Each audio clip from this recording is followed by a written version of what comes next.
Welcome to the Thinking Tackle podcast. Now, if you haven't already, please subscribe so you don't miss an episode. It is our very great privilege to be joined fresh from the bank by the man, still smelling a the fish. myth, the legend, the wolf. Whoa. The wolf, Derek Harrison. Fresh from, it has to be said, a rather memorable session with the gaffer, Danny Fairbrass. Yeah. What has the last 48 hours been like, mate? Hectic. Fantastic, though. Fantastic session, fantastic lake. Fantastic people there. Never met a nice bunch of blokes Really? on that lake. Very helpful, no secrets. Is it what you'd expect English fishing to be like now? No, it was totally different. I was expecting totally different. I thought, it's dog eat dog. That's normal fishing, but these people were really helpful, everything. Like a proper... Helping you. They come and give me advice, tips. You take them, you want them, you do your own thing at the end of the day. But they were open, no secrets. That's what I love about fishing that lake last couple of days. Yeah, and this is a regular social that you have with Dan, which puts you in a fairly privileged position in terms of access to probably one of the most, he's become one of the most famous men in carp fishing whilst you've known him, really, hasn't he, Dan? You fish with Dan quite regularly, so give us a bit of a background as to how this trip came about. I don't know. I just a bit of a thank you. He comes fish for me nearly every year. A couple of years when he's been he hasn't been too well. He's missed it, but normally comes once a year. Comes for a trip, and we have a really good social. He spoils me every time. He cooks all my meals for me. He bollocks me all the time. Taking photos for him, so I don't do it anymore. I won't take any photos of him anymore. I won't do it. I just won't do it anymore. But you love your photography, Derek, surely. But I don't like taking photos. I'll take a photo of you, man, fish photo, no worries. Yeah. But with Danny, he's a perfectionist, isn't he? He's got to be perfect, and it's just a little bit. So were you feeling the pressure this morning? Because I don't think we're treading on Dan's toes by saying he's actually broken his PB with you in England. Yeah, that's typical Dan. I don't know who does it, but he seems to, every time he comes fishing with me, he always seems to catch 50. And I think he caught his first UK 50. Yeah. 4 o'clock this morning. Did he call you straight away? What was that like? 4 o'clock. Well, he just woke me up. Well, I just heard somebody walking next to me, and he just says, "All right." And I had to follow him around. Yeah. I looked down. Oh my God! He caught a fish. Honest to God, I chopped my right ball off for that. Oh, fantastic! Beautiful fish. Beautiful. I think it's called the Sergeant. Is it something like that? Oh, it's the friendly, isn't it? The friendly. Yeah. Yeah, I wish you were friendly with me. Yeah, but it has to be said. If I think I'd have caught that fish, though, I don't think I'd be here now. Well, that's probably you'd be in the pub. I would have been in the pub. I'd say, we're not doing this. Yeah, better things to do. I said, I'd have cancelled. I wouldn't have gone home for next month. Now, you had PBs too, as well. It has to be said. Yeah. Talk us through it, because all of this is bound up, Derek. And actually, perhaps we better address this first. All of this is bound up in this idea that you are an Englishman who's lived most of your life in Holland now. Ja, is that fair? Ja, ik ben Nederlander nu. No, I'm a Dutch. I feel more Dutch now, you know what I mean? I'm having to think English to talk to you now, you know what I mean? It's strange, isn't it? Yeah. It's your native language, you lose it. You lose it after time, especially been living over there for 40 odd years. And that's a long time. That's most it's of a your lifetime, life. Isn't it? It's most of your life, 40 odd years. I think I went over when I was 28, something like that. Fishing in England for carp in northwest of England, where I was living up in Holland, they were non-existent. I mean, for clarity, that's a long way up as well. That's a long way up. Yeah. I don't know what's swimming around there up now. I don't think there's nothing massive, is there? I mean, I think if you catch a 40 in Lancashire, it'll still be a big fish, won't it? Absolutely. There are perilously few still. Yeah. So it's not, it's a lot better than what it used to be. But so this explains why you caught 2 PBs on this trip. Oh yeah. I mean, my PB were £12, which is amazing. Yeah. And that back in the day, that were a massive fish. Yeah. I called half the pub out. I said, "Come and have a look at this fish what I've got." All my mates, I go around. Yeah. A very good piss up after that. I bet £12. That were £12. That were years ago. It's long. It's pity we didn't have cameras back in them days. I bet it was a common though. I bet it was a common. No, it was a mirror. It was a mirror. Yeah. Yeah. So until from then until now, you've barely fished in this country. Is that right? I don't really fish. No. I might if I come over, I might do a bit of sea fishing with my father. A bit of pike fishing with me. He's into pike fishing. Even my father's 90. He's Wow. 90. I think he's 91 this year. Yeah. And I went over when he was 90th birthday. I thought I'd surprise him. And he has a caravan just outside Blackpool on some small lakes. And I went to caravan and his father weren't there. I thought, I can come away from Holland. And no father. I thought, where is he? And look around all the lakes near the campsite. They weren't there. And somebody told me, go up that road, this track. There's a little lake there. And I found a little lake, and they were fishing away with my old man on his 90th birthday. Amazing. They were loving it. So I spent a couple of hours with him catching. They were only catching small carp, really small carp, but I mean, he was enjoying himself. I think if the lake were that small, if somebody with a rod at one bank and took the bank, they were sword fencing, weren't they, over the bank? Well, fucking hell. And the two blokes next to one, and you know what Lancashire accent is, isn't it? They talk really loud, don't they? So everything he was saying at the other side, I was hearing it. But someone would complain about his piles, and somebody would complain about this, and you're hearing all that with that small, them legs. But he loved it. Yeah, I mean, nothing's changed, has it? Probably in the 40 years that. No, that it's still the same. Yeah. Still the same. But genetically, mate, that's good news. Your dad's 91. You know, 91 this year. Yeah. Still going strong. Yeah, still going strong. That is incredible. So that's why you don't fish in England so much, because you know you live in Holland. Your life is there. Your kids are there. You know that is. I don't come to England that much, do I? You know. No. So we're actually really lucky to have you here, and thank you so much for joining us. It's only my second time in London. Really, ever? In all my life. Yeah. I went that was years ago. That was a carp show in Wembley Conference Centre. That's what we did. We did a carp show. That was the first time I ever went to London, and then this is my second time. How do you feel? Scary. I was going to say, it has to be said that I got the sense earlier that you're slightly nervous about. You're staying at Dan's tonight, about driving back into London tonight. Yeah, I'm terrified.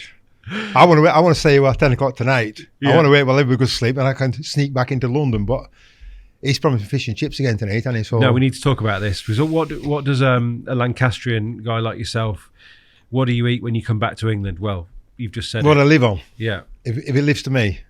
Well, I'll just give you an example. Yesterday afternoon, Dan had to leave late for a couple of hours, a bit of business. He says, "Do you need anything?" I said, "On your way back, get me fish and chips." I'll see if I can sort it out, he says. So I'm sitting in this lake, a couple of hours later, the telephone goes. He says, chips on the oatmeal for.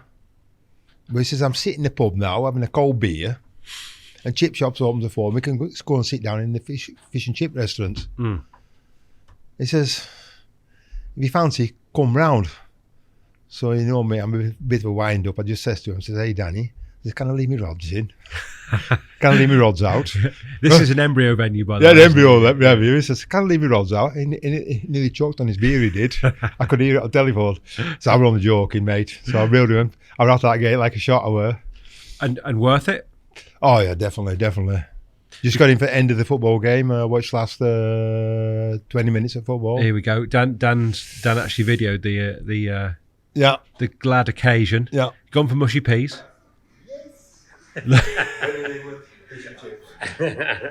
For anyone listening, this is Derek. This is some golden chips there. Nice bit of batter going on. It looks alright, doesn't it? Eh? Little part of mushy vinegar. peas. Look at the vinegar on. Don't get that. Vinegar first or salt first? Vinegar. Vinegar first. Yeah. And anyway, it was worth it, because you can't get fish and chips in Holland, can you? You get chips. Yeah. With sausages. Yeah. And other things. But you can't get chips with him. You can't get battered fish or all like that. You want battered fish, you got to go to fishmongers. Then go to the chip shop. But it's not the same. It's totally different. And I can't beat that. I live on. If I'm here, I'll live on it. I actually took my wife to Scotland one year. I spent 14 nights. You know what I had for 14 nights? Fish and chips every night. Fish and chips every night. I went to a wedding in Scotland this year. I thought I'd stay off at New Year this year because my brother lives up Scotland. And staying in an Airbnb. I didn't want to stay in the hotel because I like me. I don't necessarily like sleeping in hotels. But an Airbnb, you can relax more. So every night, I was there for 6 nights, I think. Every night, went out for a meal. We'll go to this Italian restaurant. We'll go to this chip shop for me. Every night. I love that. I do love fish and chips every now and again. Not every night. Yeah. What's the Dutch equivalent, Derek, of fish and chips? What's the national dish? Yeah. In Holland, we have croquettes and frikandels, and that's his sort of sausage thing, chips and stuff like that. The Dutch are like, I remember father-in-law used to have soup. It don't make a difference. It's 30 degrees, soup with meatballs in. Right. Eating meatballs in the middle of summer. And he loved that as much as you love fish and chips, clearly. Yeah. That's what they eat. They eat. Even when it's 30 degrees, we're having hot soup they were. Canal. I mean, everyone to their own thing, you know what I mean? Absolutely. So in between eating fish and chips, you've managed to catch 2 new PBs this trip. Oh, yeah. They weren't that difficult, were they? £12 with your thing. No, but you start to get bites. You start to get runs. I mean, first night we turned up, we just got this shattered, like I said, I've been working 16 hours days for the last 3 days. And then I had to sort some thoughts out for you. Mm-hmm. What kept me up all night. Bless you. Yeah. And then in the morning, then I had to drive over on a Sunday. So I've had about 3 hours sleep. Then I get to dance. And I can't sleep in a strange bed. I don't know what it is. You don't relax. It's strange. Yeah, of course, yeah. So I couldn't sleep really. I think I might be a bit excited about this trip. And I got to the lake and I was just shattered. And I just started setting up. All I knew, we were a very weedy lake, helicopter rigs. So I never prepare myself out. I'm the biggest. How you and Dan even get on? I know. Yeah, that's why I get bollocked all the time. Yeah. No, but I just throw everything everywhere. Yeah. My fishing gear's everywhere. But I thought this time I'll sort it all out. In between sorting your photos out, I made myself a few rigs, helicopter rigs. Got me all rigs sorted out and everything. That's it. Comes to the lake. Dan and the good mate Bill says to me, helicopter. Bit dodgy. That's why it's a weedy lake, isn't it? That weed ain't too bad because I think they put some dye in the water, some black dye, and it's put the weed down. You need a lead setup. So I'm sitting on the bank. So it's like it's just like an explosion, isn't it? All my gear's everywhere. That's how I fish. Mm-hmm. I can never find anything. I'm always saying, where's this? Where's that, Dan? Where's this? Where's that? Where's that? Can't find anything. Where's my scissors? What are you doing with scissors? I'm sitting on them. I don't know where I go. I've spent about 10 minutes. You're always sitting on them, yeah. I'm doing stuff like that. That's me and chaotic. So did you strip the helicopters off? Oh, I took them off right away. And then I actually made some new rigs. I made a few because everybody's prepared. You see when they open the tackle box and all neat and tidy. You look at my tackle box, you never see that. It's just one big mess. Just pull one rig out and a whole clump come with it. Well, normally. I make a rig when I'm fishing. Yeah. If I come to a lake and I see it, I'll make a rig there and then. I mean, there's a definite value to that, isn't there? Yeah. You've put in exactly what you... But I thought I'd be a clever sod this time. I thought I'd make a helicopter and I did it all proper and I sorted it all out. Actually, even measured the length of them and everything. I thought, he's not getting me this time, that lad.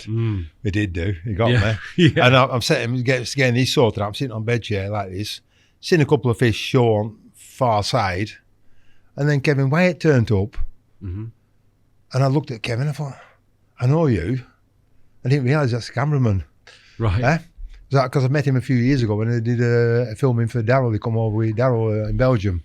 But he's lost a bit of weight, this Kevin, hasn't he? Yeah, yes. He's looking well, this lad. He's looking well. And he come, I said, what are you doing here? I said, I'm coming filming you. And I remember Danny saying, he's going to film me. And I forget stuff. I don't even know when my wife's birthday is. You know, if you ask me when my wife's birthday is, I won't even know it. Lots of people sympathise, mate. Yeah. But luckily, there's this Facebook and stuff like that, so you can see when birthdays come up. So that's it. When it's my wife's birthday, I'll ring her up and say, I love you. Happy birthday. That's the only reason I know it's her birthday, when I see it on Facebook now. Yes, I've got the birthday list. Invariably, you're fishing when that happens as well and it pings up. Yeah. because But Kevin turned up, and then what is it, Ben turned up. Yeah. I said, what are you doing here? I come and filming. Then I looked at Danny, and Danny looks at me. He said, well, I told you that, didn't I? Mm. So that's it. I'm fried. I'm nervous. And how did it all unfold, the trip? The trip, first night, I think I did a few casts, and I think I scared them all off. I scared them that bottom end. That was my tactic. You'd seen fish in the area that you set fish area, but they weren't over me. They were more of the far bank, and we agreed not to fish to the far bank, because if one fished to the far bank, it cut the bay off, and he'd do it. So we did tactically. We did quite good. We were fishing, but I don't think the fish come near me. First evening, a few fish were above Danny. I've seen it. We've seen him, coming up and all that. Yep. They're on his bay, but they weren't that many fish. We spent about afternoon in that swim. Wind was still blowing into the bay, but we knew we were going to turn, so we got ahead of it. I thought, okay, we'll go with the wind. I was gone with the wind. Yeah, because I didn't bring my barrow with me, did I? Well, I did have a barrow, so I said, I was you don't carry it around. So Danny, and his famous last words of Danny is, if I can't carry it in one go, I won't fish the swim. I'm one of these. I've got a little barrow, so I'll do it about 4 or 5 times up and down the bank. I won't do it in one go. But Danny's like that, so he says, "I'll give you a barrow." So I've got a super duper power port for him, and he says, "Get your gear on that." But and it's a fair old walk. You length of that lake, so it's quite big lake, isn't that big lake? So I walked down back bank, and I got into a swim, and setting up, and I brought the barrow back for him so he could get his gear. I thought, thank God the battery's not empty. But it's a fair old walk, and got back. I actually pushed it and even used the electric. I thought if I use electric, you were too scared to turn it on. What? Too scared to turn it on, Derek. Well, I was scared of going. They go flat. If it goes flat halfway through, and because he wants to carry one go on, he's got the kit, because I didn't have to cook, did I, this trip? Right. So he's got everything. He says he's got everything with him, so I'm okay, but he's got everything. I've poor soddy, carrying all the food and everything, and the everything really. See, we're getting a glimpse into Danny Fairbrass that probably not many people would understand. No, he spoils me, does Danny. We're cooking and that. He cooks. Good cook as well, isn't he, Dan? Brilliant. Yeah. He can cook better than my wife. But he don't have puddings though. He don't like a pudding, does he? He's a bit. No, I tell you what, you can cook as well. You do. Oh, I can cook. If but he won't eat my food, because he said he'll kill him. Do you know what I liked that you cooked for us when we came and filmed with you in it was Belgium, wasn't it? Yeah, with the fried potatoes, chips. Yeah, like new potatoes chopped and then deep fried. Deep fried, do them twice. Yeah. God, they were good, mate. Don't think Danny like them though, would he?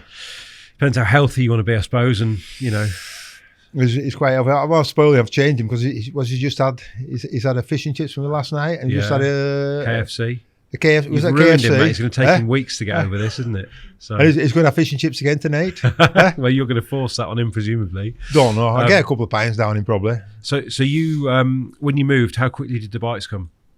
Quite quick, to be honest. Because moving on to spot, wind just started turning, started drifting down my end.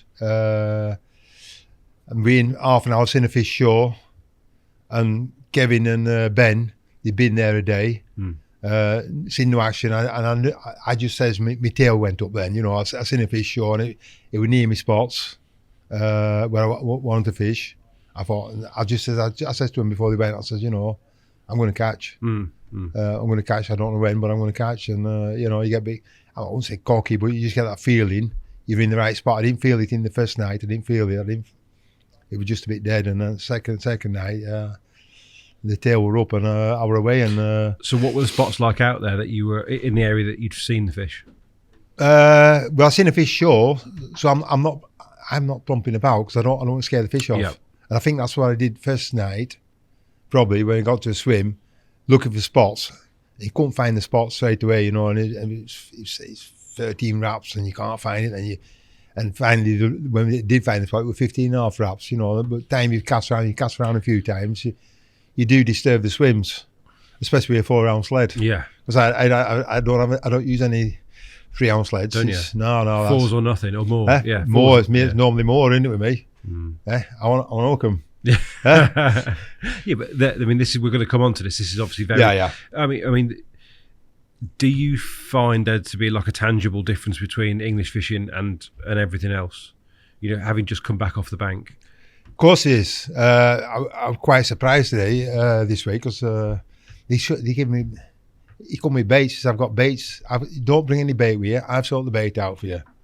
And he's got a bag of bait at home, so I'm looking. I need to put my glass on because them boilies are that small.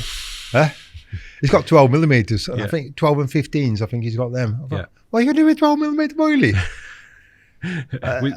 They'd be gone, right? In Europe, they'd be gone. Somebody could eat them, not carp. The roach would eat them. Yeah. They're that big, them roach over in Holland. They'd be gone in 6 seconds. You know that. So he got this bait out, and he said this bait, and he's saying big hooks, small baits. And I'm thinking, that can't be. I mean, my bait start at 20 millimeters. Your baits would dwarf any hook, wouldn't they? It has to be said. Well, I actually brought some hooks baits with me. I thought I'll bring them with me. It's 28 millimeters. Didn't put them out, though, did you? Surely. Well, a bit embarrassed. I thought, well, I think all the members of that fishing club, they'd have been laughing at me, wouldn't they? 28 mil. But you need them. You need them for the bream. Of course you do. Yeah. You need them for the bream. But Yeah. I mean, it good insight. You know what I mean? He says there's no roach, there's no bream or anything like that in here, so it did work. Yeah. But I mean, first night, evening, I caught one, new PB, so pressure were off then. I was happy chappy. I could have gone home then. Yeah, because we spoke before you came. We spoke last week, and you were playing it down. You were quite content just to, as you said, plop them in the edge and have a social. And yet, you still do. You know. But as soon as you've seen them, Derek, your tail's up, like you say. Oh, that tail's up. More serious. Yeah. Well, then you want to catch one, then, don't you? You know, you can't catch one, and I did catch one. So I think it was 31, something like that. 31 off the bat. So let's have a look at it. Is that the first one? Yeah, that's the first one. Yeah. Let's have a little look. I'm smiling on. Look at that. Look at face on me. Yeah. Lovely. A very clean fish. Leathery. But crucially, twice as big as any English carp you'd ever caught before. Yeah. Lovely fish. Yeah, I'm really happy with that. And then the action continued. That was it. It dried up then, and then next morning, 5 o'clock in the morning, I got a fish into a lump. Okay. Screamer, picked my rod up, played it for a minute, and hook pulled. And hook pull. Going for it wee better. I had it on the move because the weed were breaking up, you know, with that dice put in the water. It was breaking up, so I could feel it going for the thing. But I think we're fishing over a lump, and I think it was behind the lump, and it kind of left it where. And I just let it go, and it was tick, and then just hook pull after a minute. So I caught that fish all happy, and I thought, you can't. Oh, it's the other side. Derek, you strike me as someone who's probably quite philosophical about fish losses. You seem like you're a fairly positive guy, aren't you? So, of course, yeah. It happens to everybody. You can't catch them all. You can't catch them. You can be a bit gutted, especially if you get a loser a big one at the net. Yes. If you see it, if you don't see it, that could have been the 50 what Danny caught this morning. You know, you don't know what it is. He felt good with the fish, but I mean, you lose them, and you get on with life. So the next bite came from the same spot, or no. Put it back out. Didn't have another run on that spot. My first ever swim.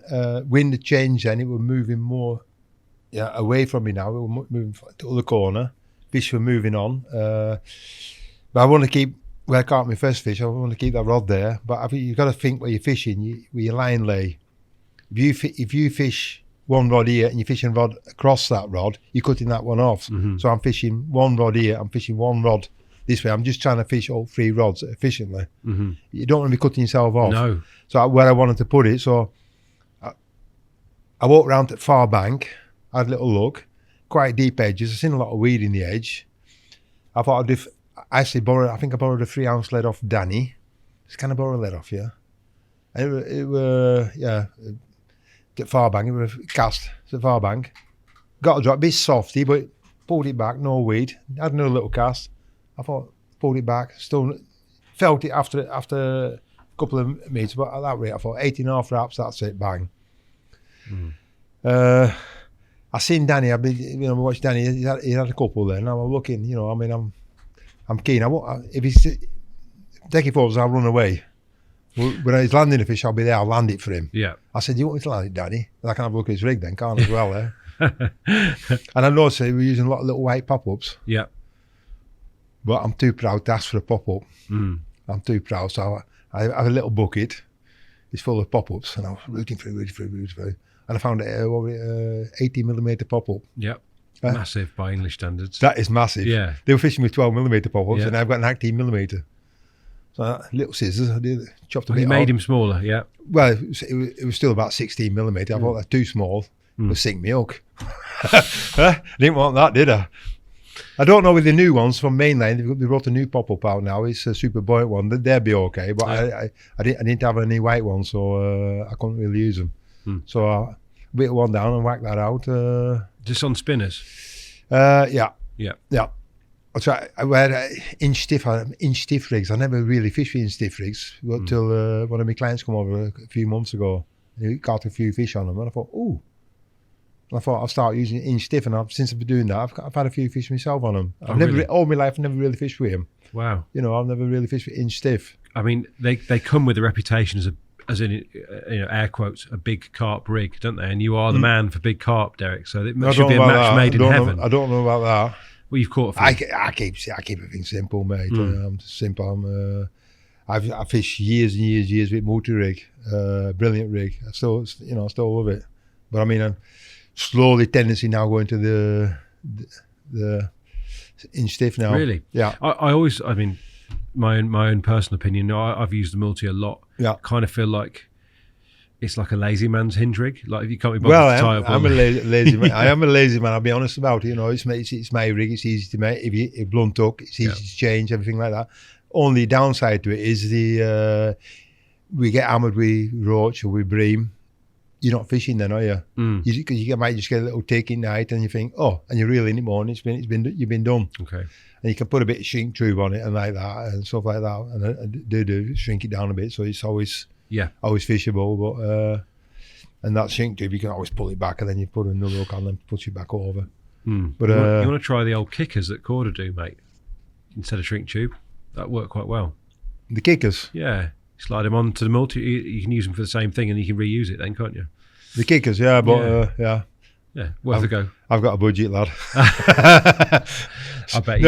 No. So that's the spot produces, does it, to your to the far bank, 18.5 wraps. I found it, and this morning, 4 o'clock this morning, then he come walking in my swim, and I've been trying to photograph these what do they call them, deer? What they called? Muntjac. I've never seen one in my life before. Yeah, strange things, aren't they? Yeah, and I seen one yesterday morning on the far bank. Got the old telelens out, took up photos. They are strange animals. I wanted to see one up close and personal. And then he walked in. He said, Muntjac was standing, watching me sleeping. Yeah. Right. As he says, because he shot into, because I was next swim to him, and he walked round to me, and Muntjac just stood there watching me. I was sleeping there, snoring away probably. Yeah. And he come walking in at 4 o'clock this morning. I've got one. Yeah. And went round, and I looked. I thought, okay, no, that's big, isn't it? And we're cracker, PB for lad. Yeah. Well done. Yeah. And did you get your second bite that morning as well? Yeah. Third bite. Third bite, yeah. Third bite. Got just before packing up this morning about an hour later, I think it was, something like that. Go run. I never played a fish as easy, as soft as in my life. Really? Oh, was you'd seen the big one that Dan had now, hadn't you? I suppose you might imagine. Well, I lost one yesterday, didn't I? Yeah. And I thought, well, he's smashing them out, and I thought, well, I lost one. I thought, better get this one in. I want this one in. I want it, and it kited over that bar, but I played it gently, and I thought. Now I know that you like to bully fish. I will bully fish. I don't take no prisoners. I'm into them straight away. And if I get him in the net straight away, I'm in the net. I don't mess about. I don't want to showboat and all that. But I did take my time with that fish. I wanted that fish badly. And another PB. Well, I didn't realise at the time because I just seen that big fish of Danny's. Mid-50. That mid-50. he come round and said, "Oh, I see one in your net," because I was just putting it in the net, and I went in the net. I seen it with linear. I thought, "Oh, that's nice," but I looked at it and it didn't look that big. I thought, oh, I said, normally I put that back. I wouldn't have thought about it. And he says, "Oh, with this broadcast, we had to pack up and stuff like that. We were rushing around and everything. He has photos of his fish and everything, so we were running a bit late. Back down and everything, put all my stuff away, still had the fish in the net." Then he says, "Have you got scales with you?" I said, "No, I've packed them away." He says, "No," I said, you don't need scales. So we need, that's only small them. He says, get your scales. So luckily, I could just get my scales out, come back, weighed it with 33 pounds. So I was over the moon. I can imagine. And it's a beautiful fish as well, Lovely you know what I mean? fish, I could get that. I'm smiling there, aren't I? You are? You smile more than you let on, I reckon. I don't know about that. But that's a mega one, mate. You know, and another PB, and what a way to sign off your first trip to England fishing for a long time. So. If I call it 50, wouldn't have had to be back, I don't think. No, you wouldn't have been. You'd have been, No. It's, I'm not really bothered about fishing in England. You know what I mean? There's so much water over in Holland. I'm thinking, why do I need to come to England to go fishing? But I mean, you get invited to be down here, social. It's lovely to meet up with him, have a good natter. Enjoy his cooking because he cooks the best meat, the best steaks. Whilst you've been talking, it's kind of occurred to me that I wonder whether you'd have maintained the passion that you have, like deep into your 60s, if you'd lived in England all this time. Would you still be? Would carp fishing have been enough for you in this country? Carp fish? No. I don't think I'd fish carp. Really? No. You didn't get enough encouragement early on in that? Well, there was no water around over there. Pike fishing, I loved going up Lake District. Pike fishing, Killington. I spent months up there fishing for pike and stuff like that, perch, anything with teeth, fins and teeth. I remember you saying that when we came to see you. I loved it up there. I love it. It's not, to me, it's not just about fishing though. You know what I mean? I love carp fishing. I love being outdoors. But I mean, what I seen this morning, he's caught a 50. I've got a photo on my telephone, and it'll blow you away. The sunrise in the morning, and I was thinking this morning, I see that we see it a lot as fishermen. We see it a lot. Yep. How many people walking on this world will ever see a sunset and a sunrise? Not many. No. And it's one of the most beautiful things, and it's never the same. A sunrise and sunset is never the same. Every time it's different. And how much does it cost? It's for free. Beautiful things. And we are, as we record this, I think it's at the summer solstice today, so they've got a special quality at this time of year, mate, haven't they? Those sunrises and sunsets. It was just very short this morning because of the cloud cover, wasn't it? But it just come up, I watched it, and I just said to Danny, I said, "Look, mate." He's so fixated with his fish, it's unbelievable, Dan's focus is, that's where he is, isn't it? He is, but he looked, he says, "Oh, that is nice. That was nice." This idea that your surroundings are important, is that why you do the photography as well? Yeah. Because your wildlife photography is that's just you do it when I'm fishing. I'm wildlife photography, but I just say I'm an amateur with a camera. I love taking them. I'm learning all the time. You learn things, you get better and better and better. Yesterday I spent, when Danny went off his meetings, I was 2 hours with my camera, with my telelens, just photographing insects, dragonflies and stuff like that, and I love it. Wow! Tell us about an incredible picture, isn't it? Yeah, tell us what that shot is. That's a blink of an eye shot. That is Madeira. That's my good mate Pedro. He has a dolphin. He does dolphin trips and whale watching trips. He's a good friend of mine. And if there's any space, I used to go to Madeira a lot. I love going there. Love walking in the mountains and stuff like that. It's a beautiful island, beautiful people. But I love spending my time at sea. If I'm there, I'll be there every day. If there's a place on the boat, I can jump on. He takes me on with him, and. That was shot, that bird to your right and that bird in front of you, that's Corey Shearwater, one of my favourite birds. I've still got to get my best shot of that. I'm not happy with it. I want to keep going back for that. And I probably will, if I get a chance this year, I'll go back just to try and get them Corys. But that were just 4 dolphins together. That's no trick photo. That's just that was That's amazing. How do you achieve that focus in a split second, Derek? Is that look? really? You got to be looking at it. You got to be looking at it. You got to. You got blink of eye. It's gone. You got to hit it right. And at that time, I've done it maybe 10 times. I've had them chances, and you get blurred. I mean that's quite a good photo. It's quite good. It's quite good. And the wild dolphins, you know, they're not. Composition's nice though, mate. As well with that island. With the island in the background, yeah. That's the point. Yeah, that's lighthouse on top. That's the end of the thing. That's just near landing airport as well, isn't it? There's a few on here. Yeah. So, do you have a particular favourite wildlife shot? Or one that's technically the best? Do you think that you've taken that you were actually pleased with, and you don't need to go back and? I looked that just past one then. That's hold your breath shot. That's don't move. That's sit in your bivvy. So this is a kingfisher on the end of your rod, is it? Yeah. That's just sitting there. You know yourself. You see it, and everybody says, "Oh, I want to take a photo of a kingfisher." But that you move 1 inch, millimetre, and it sees you. It's off. So I was sitting there. I knew it was coming. It come every day. It'd fly, but every time I was there for 3 days on that lake. And last day I was just little zip over there. I was completely ready for it, and he come, and I didn't breathe. I just click. I think I had a few shots, and then it was away. So that had you already focused on that rod? Yeah. And you knew it was going to be that rod? Yeah. Right. Yeah. And that's it. And then, you know, it's blink of eye, and it's just that you got a split second. I love that shot.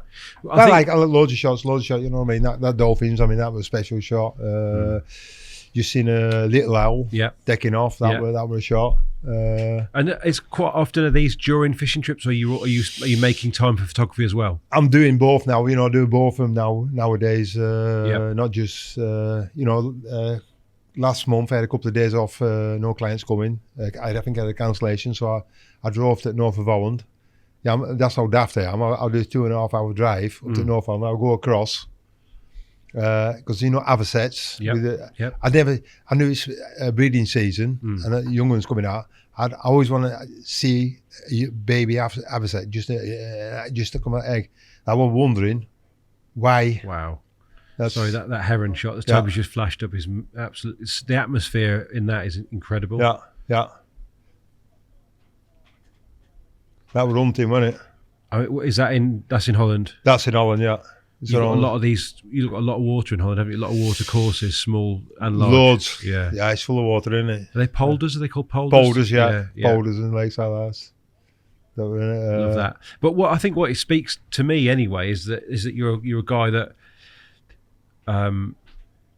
you love your surroundings and you've got an eye for nature, but you've also got this incredible focus around the fishing, and the two things can somehow coexist. Yeah, we can. How many hours do you spend on the bank doing nothing, twiggling your thumbs?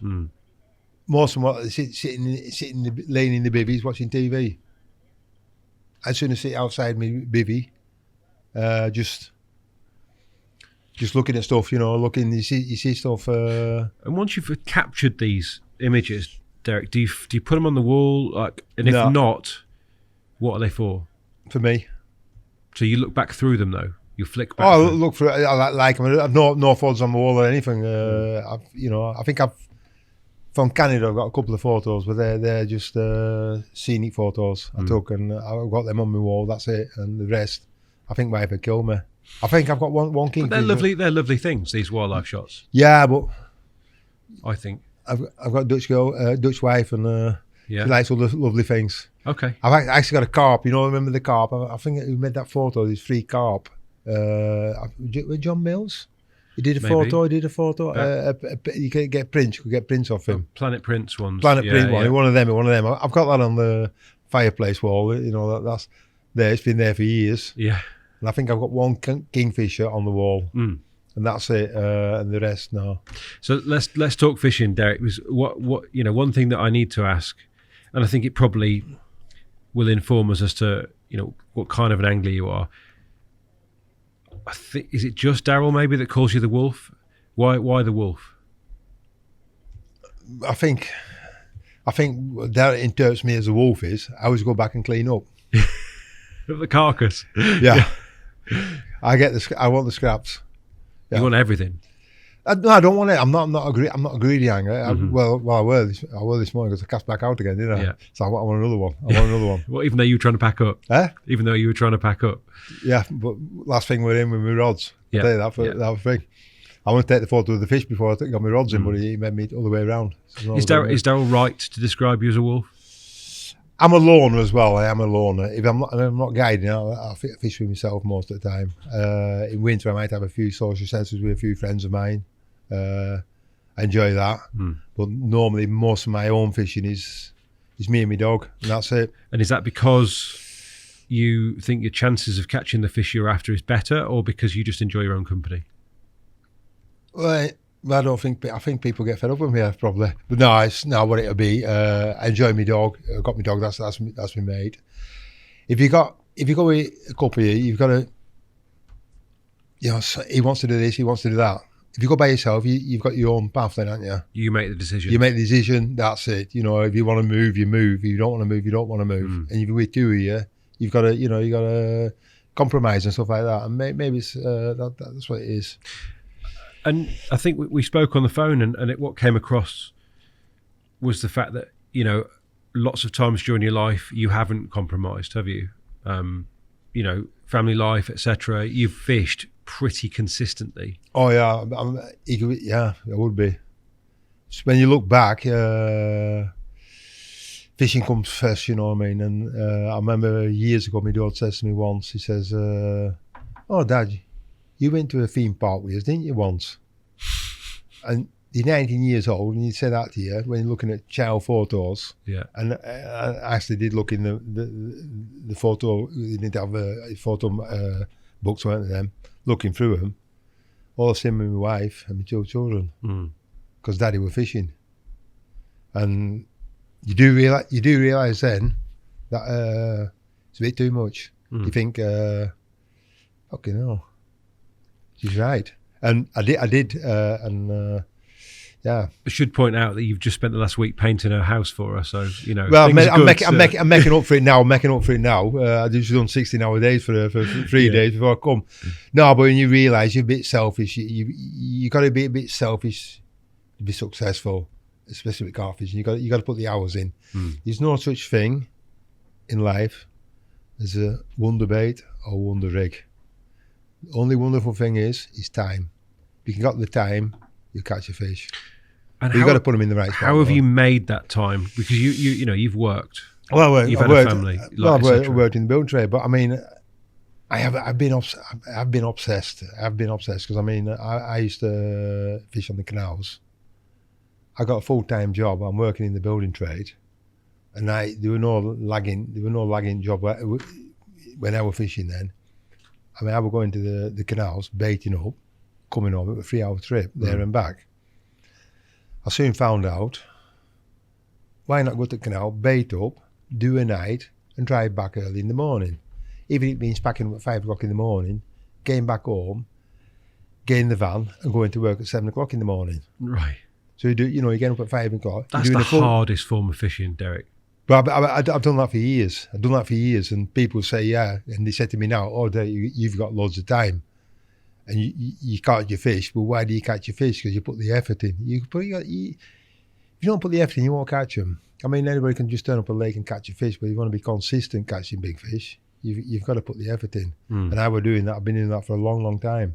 And I realised, instead of spending the 3 hours there driving back, because it's costing you a lot of money as well, you getting back from the lake and then going to work in the morning, you think, oh, I can fish. A bit selfish as well.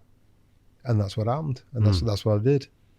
And some lakes, if I got lakes in Holland where I was fishing near me home, the one fish I was really obsessed with, linear. Yeah. Linear carp. I don't know if you got a photo of that. I don't know. I think it's a very special carp, isn't it? That's a very special carp. So maybe you can have a little look. I really, really, really wanted that fish. And I spent, what was it? I think nearly 4 weeks on bank. I'm fishing every night. Well, it weren't far from my home, so I could do it. I could work, go home, have my tea, go to the lake, come home, go back to work. That we did it for a month. And this lake near a motorway, and I didn't need a watch. I knew 11 o'clock at night, starts traffic out less and less and less. You get that zoom, zoom, zoom. You get used to it. Yeah? So I'm fishing this lake, zoom, zoom, zoom. 4 or 5 o'clock in the morning, zoom, zoom, zoom. Oh, it's 5 o'clock, time to get up, back up, go home, go to work. Did that, did it for a month. Finally caught the fish, but that's it. Well pleased, caught this fish, over the moon. Come home, I thought, I'm not fishing for a few weeks. But where I live is quite quiet area. I couldn't sleep for the week. It was too quiet for me. I got used to the traffic. Zoom, zoom, zoom. You fish there for a month, and you go home and it's dead quiet. I couldn't sleep. But that was it. Can we find a shot, Topes? We got Derek. What were the keys to the capture of that particular fish, and where does that fit in with the targeting of fish that you've then gone on to do since? What were the first big ones you targeted in Holland? Would this have been one of those? That would have been one of them where we're obsessed with catching. You know what I mean? Yeah. That's. Where should we look? No. I reckon just scroll through them, mate. Because I'm so impressed with it.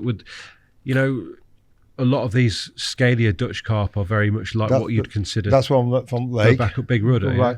No, that one. That's before work. Pop that up. That was on before work. I mean, these are fish that to the casual observer look very English. Derek, I think that was later, but before that there's another linear. Yeah, that's half linear. That one, that cracking fish. That isn't it? Just round tail. Yeah, special fish. Very much. Keep going down. I think was it down, Derek? I think so. Yeah. Down. It's nice and slow, Tobes. We'll find it. I mean, they're all ones. Yeah. You got a bit all sorts here, haven't you? Yeah, no, it's nice though. It's good. It's what we like. Toby can crush this one in the edit. I love that shot, by the way. That one of you under the trees with that scaly, deep scaly fish. That were a fish I just caught. You see that were a fish I didn't know was swimming around. Really? The 60. That's my favourite. See that? Oh, here we go, Derek. Which one? No. There. So was that? No. Yeah, that's him. That's 240s. Just incredible, mate. Pop that on. 2 20-kilo fish. So how old would you have been at this point? Oh, I don't know. Huh? After a month on bank, I was old. I'll tell you that. That's one week with you. Not much sleep. No. When you moved to Holland, how did you start to sort of get your head around what the scene was like and where fish like this could be found? Well, I wasn't that bothered about carp. When I moved to Holland and met my wife, I wasn't more bothered about my wife. I was bothered about the carp fishing for the first couple of weeks. Yeah. So after a couple of weeks, you get interested in something else, don't you? Yeah. But I grew up in Northwest, so I'm into pike fishing. And I got to Holland. All they used to see people were just a float, live bait, pike dub and a bait swimming around. Nobody ever fished with float pattern on system. So you've got these systems you come bringing from England. I was smashing waters. I mean, a 20-pound pike, you're talking about 40 odd years ago, it was a massive pike. I never caught one in England. More common in Holland, right? Yeah. And when I went there, I started catching a few 20-pound pike. I think, wow. So I set my saw out to catch 30. That were my dream. It's still a massive fish. I loved it. Anywhere. Yeah. And but the trouble is with pike fishing in Holland, you can only fish from October or March. Back in the day. Sensible, right? Yeah. They were closed season rest of the time, so you had to do something else in between. You had these fish jumping around. They were called carp, weren't they? I thought, I'll have a go at them. Well, I mean that was long before the. But this is a much different game. This is later. This is a lot later. Seriously targeting. This is going for these fish. You know what I mean? I was quite lucky. I got on a lake. It's a bit of a private lake. Very few fishing. Very. I think 10 fish in it. Oh, really? About 30 acres, something like that. That's this lake here? Yeah. Incredible. Very rich lake. Mm-hmm. Everything in it. Craze. Gravel pit? Or? Gravel pit, yeah. Cracking lake. I love fishing there. I love fishing that lake. Kind of, everybody had their own swim. Mm. That's what I used to love back in the day. You chose an area to swim, to fish, and you could bait up, and nobody go near it. Mm. And they'd have their area. You can't go there. You can't go there. You can't go there. You pick your spots, and that was it for year. And that was one of them lakes. And I had a fantastic time on that lake. It weren't far from my home. Quite good.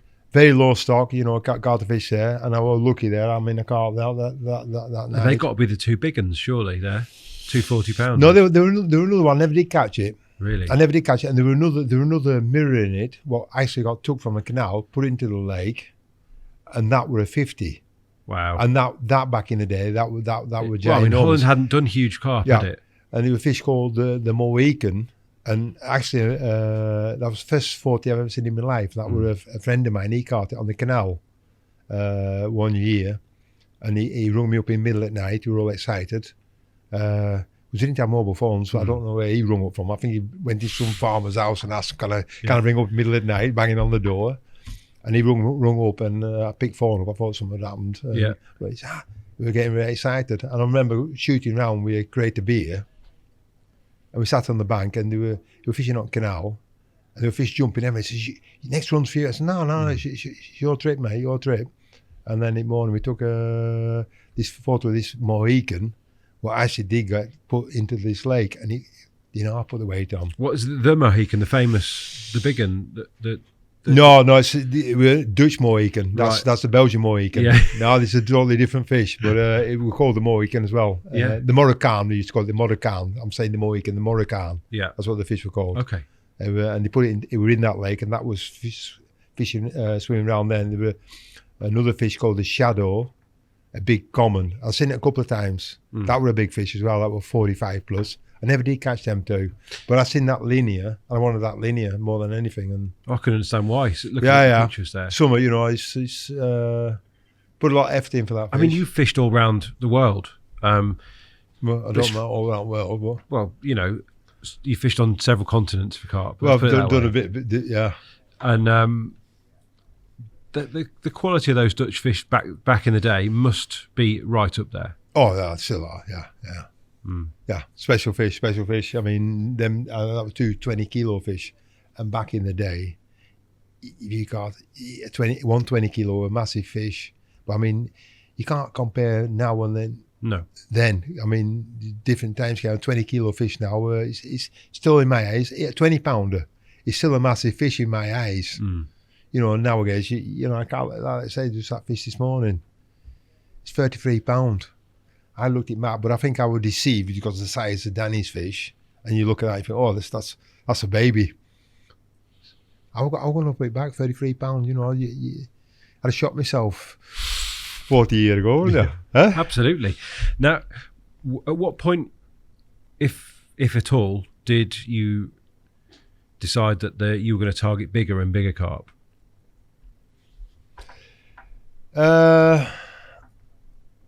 Yeah, bigger and bigger and bigger. I love catching all I know you fish, do. I know you do. Big and small. But you do get a point where you say, well, I want to go for that one. I want that one. I'd never call myself a target fisher. Mm-hmm. You get a lot of these target fishermen, it's just one big fish.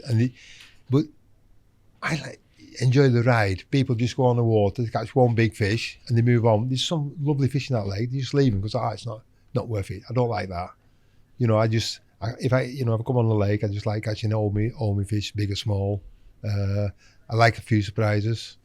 But targeting, I started really targeting. When I really targeted, it was a fish called the yellow one from the Campus Canal. Mm-hmm. I went in south of France, and 3 Belgian guys turned up, and one opened his van. He come around. He says, "Come around for a beer at evening." We weren't allowed to night fish, so I walked around at night. He opened his van door, and they have put the pictures of the photos on the wall of the van. And I remember looking in his van, and I seen this fish, and it was called the yellow one, a mirror. And I said, "Okay, oh." I would chop my right ball off for Yeah. that. I've never. That's why I wonder if I got any balls anyway. But I mean, I looked at it, I thought, where's that from? Kemps Canal. Well, I heard about Kemps Canal and all that. Famous. Yeah, yeah. Would that have been post Ronnie de Groot's world record that Den Groton That era? time, no, it'd be that time. It would be Around about the that same time. time, About that time. Kemps Canal. I knew it was quite busy. I don't like fishing in crowds. Never have done. Never will do. But I seen that fish. I thought, I have to go and have a look at it. And how far would that be from your home in Holland? It's not that far. It's not that far. An hour and a quarter. Mm-hmm. It's an hour and a quarter drive. I mean, I've drove further today than I have. Yes. Than I've done all my life of me fishing. To be honest. Yeah. An hour and a quarter. Yeah, it weren't that far. And I got to the lake, and I started on this on canal. Sorry, I got to the lake. I got to this canal. I'd look round it. Started fishing in the winter. That's typical with Derek. Everybody starts summer. Luckily, it's warm water in it then. You get warm water, so it was okay. Really struggled. Fished every weekend, 3 nights a week. With this fish firmly fixated in your mind? Yeah, I did. I wanted the yellow one. And how long was the stretch that he lived in? It wasn't that long. It wasn't that big. But it don't mean it's short. It don't mean it's easy to catch. You know, they glued up them fish. These fish were glued up anyway. Mm-hmm. I couldn't catch it, so must have been glued up. Took me a year. Fished all winter, spring. Kept to an area where I wanted to catch it. Ended up moving one night, and I moved to another spot. But the yellow one, a mate of mine rung me up. He says, night I actually caught it, he was fishing another stretch. Rung me up. I said, Derek, have you heard the yellow? He says, tail's off. Right. Fish is still swimming, but something's happened. I think somebody had snagged it, lost it. We all fished with braid. I think it was doing a trailer, and I think a boat picked it up. And I think the braid probably chopped his tail off. Wow. And what happens that night? I catch the yellow one without the tail, because I think I've got there'll be a photo somewhere of it, but you won't see the tail shot because there's no tail on. So No way. So I was gutted, but best about it, I was fishing on the bend, the Kemps Canal, and far bank, there comes a road, it comes up and it comes round. And every time a car comes round, the lights shine on you, and then it turns the corner, and then it's away from you. And I caught this fish, and it was in summer, and I sacked it. And I thought, yeah, I caught it, because I remember playing it, and it was just going left. It didn't even turn right, it just kept going left. It bang, smack the wall, sort of thing. It didn't, it just kept going left, so I just had to walk on the bank, and I finally caught it, and tail. I thought, but I spent nearly a year trying to catch this fish. So I put it in sack, and it was quite warm, and I was a bit worried. And I remember putting it in the edge, and I was just on the end of this, where this road come up, and I was on the high bank, on far bank. I remember standing there, and I thought, I'll look, see if fish is okay. I thought, it was one of these hot summer nights, humid. I thought, So I thought, better get in the water and have a look. So I stripped off. I'm standing on this bank, bollock naked, yeah? And a car come running up, and as this car come up, headlights hit me straight on. So I'm looking, I just jumped into the water. I thought, you don't see me. Okay. He screamed his brakes on, this bloke. Yeah. He jumps out the car. He thought we were going to kill myself. Yeah, he thought we were going to kill myself. He thought we were going to kill myself. We were going to jump in. I said, no, I'm okay. I'm on. Look at me. I say, Lee. He says, you Dutch. He says, you say me crazy.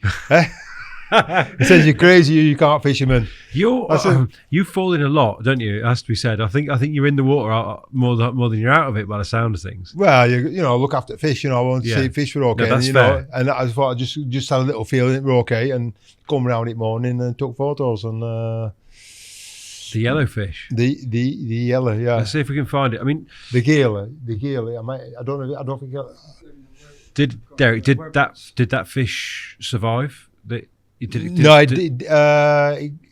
think about 6 months later he died. It's gonna be Belgium. Yeah. It'll be Belgium. There you go. No. The Gelly too. Yeah. That's right, halfway there. Just left, down. There. Up. There. Yeah, that's it. Yeah. That one. I've got you right. So there's literally no shots of its tail. No, because it had no tail, did it? No. I mean, what had happened? Had it just lost the rays, or no? It just tail had been chopped completely off. It was still its wrist there. Wrist Okay. and everything were okay. It was just the fins are gone. But all I can think, but I didn't see no damage on its mouth, because you look at its mouth, there's no damage. No. But all I think it was trailing a braid. And I think one of these big boats, there's a lot of boat traffic then, you get these coal boats coming up and down, Yeah. they're fully loaded. And I think probably got pulled in with the propeller, and it just... How big was that one? About 44, something like that. For English, obviously. English, yeah. But your first big canal carp. Canal carp, yeah. Yeah. That were it, and that bit the bug. And what it is, you get on the canals. Now It's like a virus. It gets on. I want to park this, because I think we want to do a real short specialist podcast on the canals after this one. So we're going to lift that chunk out, and we're going to leave that to one side, because the canal fishing's been a real passion of yours, and obviously culminating in the capture of one of the biggest canal carp ever caught. What I do want to talk about is this progression that you had from target fishing for these fish in the low countries through to pursuing bigger and bigger carp. Probably mostly in France. It's probably you're well known for pioneering down through France, and is that kind of the one thing that I always think about? I think I might mention this to you the other day. Is as soon as you get into France, there is a mind blowing amount of water. Yeah, I'm sure that no one can know. No. All those French waters. No. Still to this day. But I mean, back in the day when we were there, you used to get the Michelin Atlas books. You remember the books? Yeah. The big books. We used to just look, see a blue spot, put a barrel around it, a ring around it, and we drive to it. And we fish it. And this is the part of France that's closest to home, presumably. To start around the area, around Metz. They started around there. Because I mean, when I started in Metz, I mean, you're talking about 35 years ago. I mean, 35 years ago, we were there. I mean, when I come on the bank then, I mean, I will go in there. I'll never forget it. First time I went there, you're an attraction. People will come into you. You're saying, somebody come over from Holland just to fish our lakes and stuff like that, and you're an attraction. They used to bring you, look after you. Yeah. But it's totally different to nowadays. I think if you go there nowadays, you slash your tyres. It's a sad thing about it, you know what I mean? And that were it. And I started on the walks around Metz and on the Seine and the river, Muzel. Used to fish down there a lot. Which has obviously done huge carp. Yeah, probably still do. Yeah. They're still there. I mean, the rivers, I don't think they've been touched yet, have they? I mean, I'm getting a bit old in tooth, but I mean, I get excited. I don't do that much fishing in France anymore, because it's just a good fishing at home. Probably the best carp fishing in the world, though, right? In France? No, not now.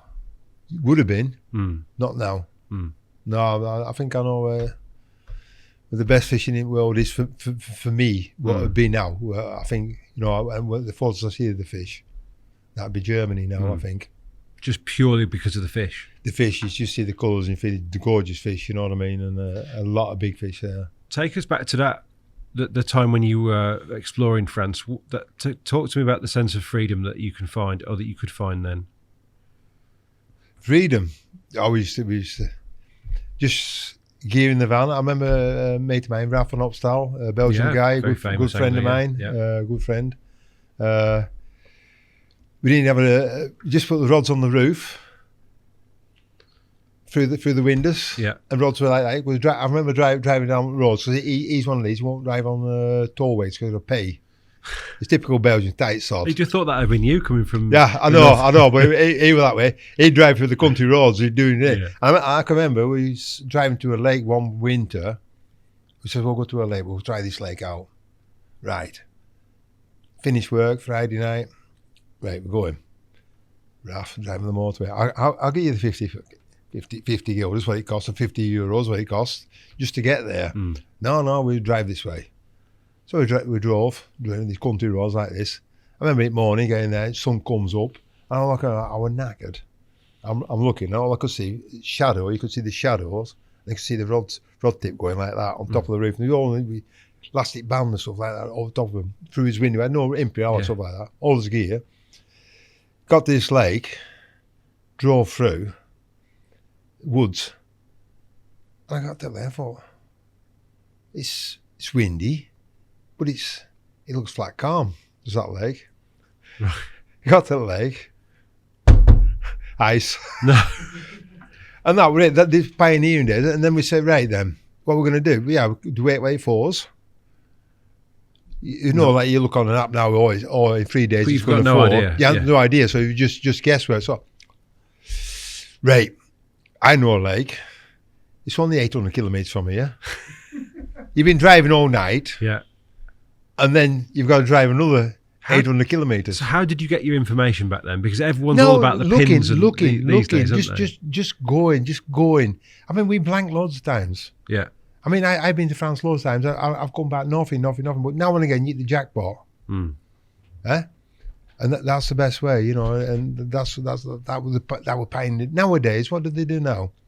Hey, gonna go that lake, that point, 6 meters deep. On that point, you'll catch. And they're all pioneers now, aren't they? They all done it. I mean, back in the day, we were looking. I spent 6 years on the River Lot, 25 years ago, just looking for stretches. You get to meet people on that stretch. I mean, I was fishing a big stretch. But back in the day then, the two fish above 30 kilo on a stretch on a river. A 30 kilo fish on a river, even nowadays, is mind-blowing.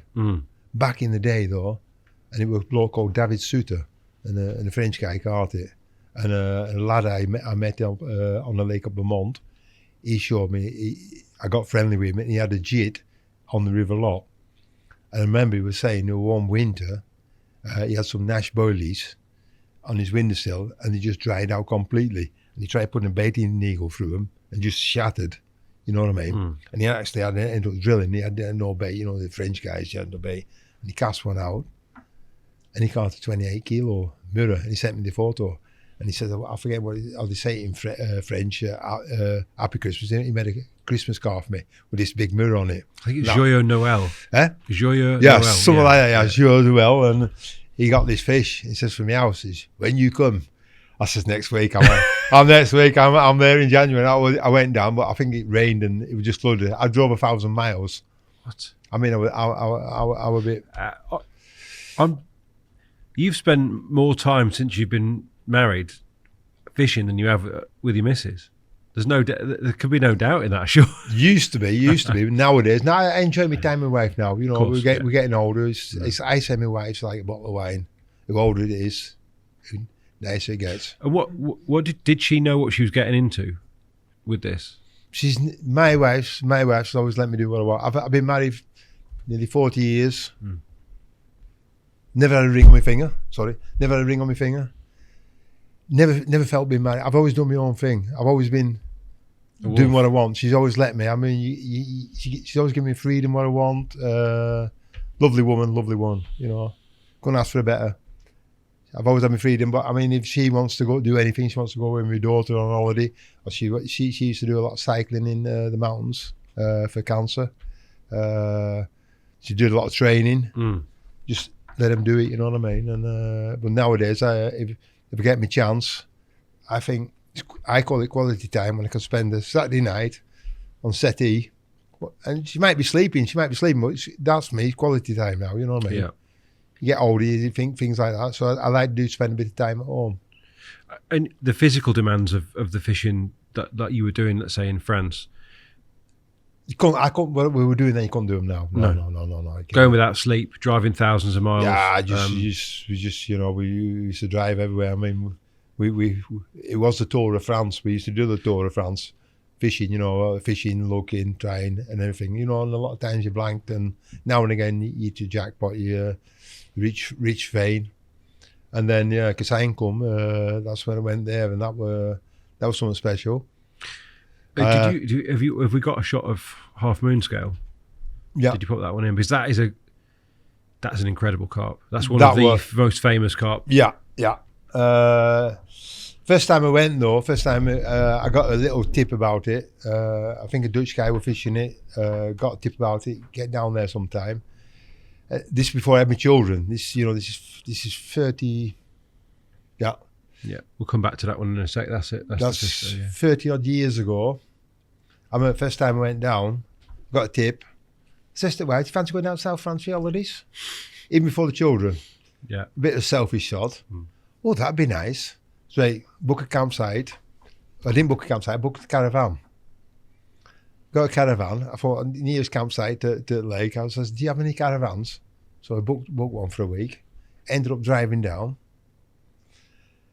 Actually making bait on the campsite. We saw him. I bet you were popular with the neighbours.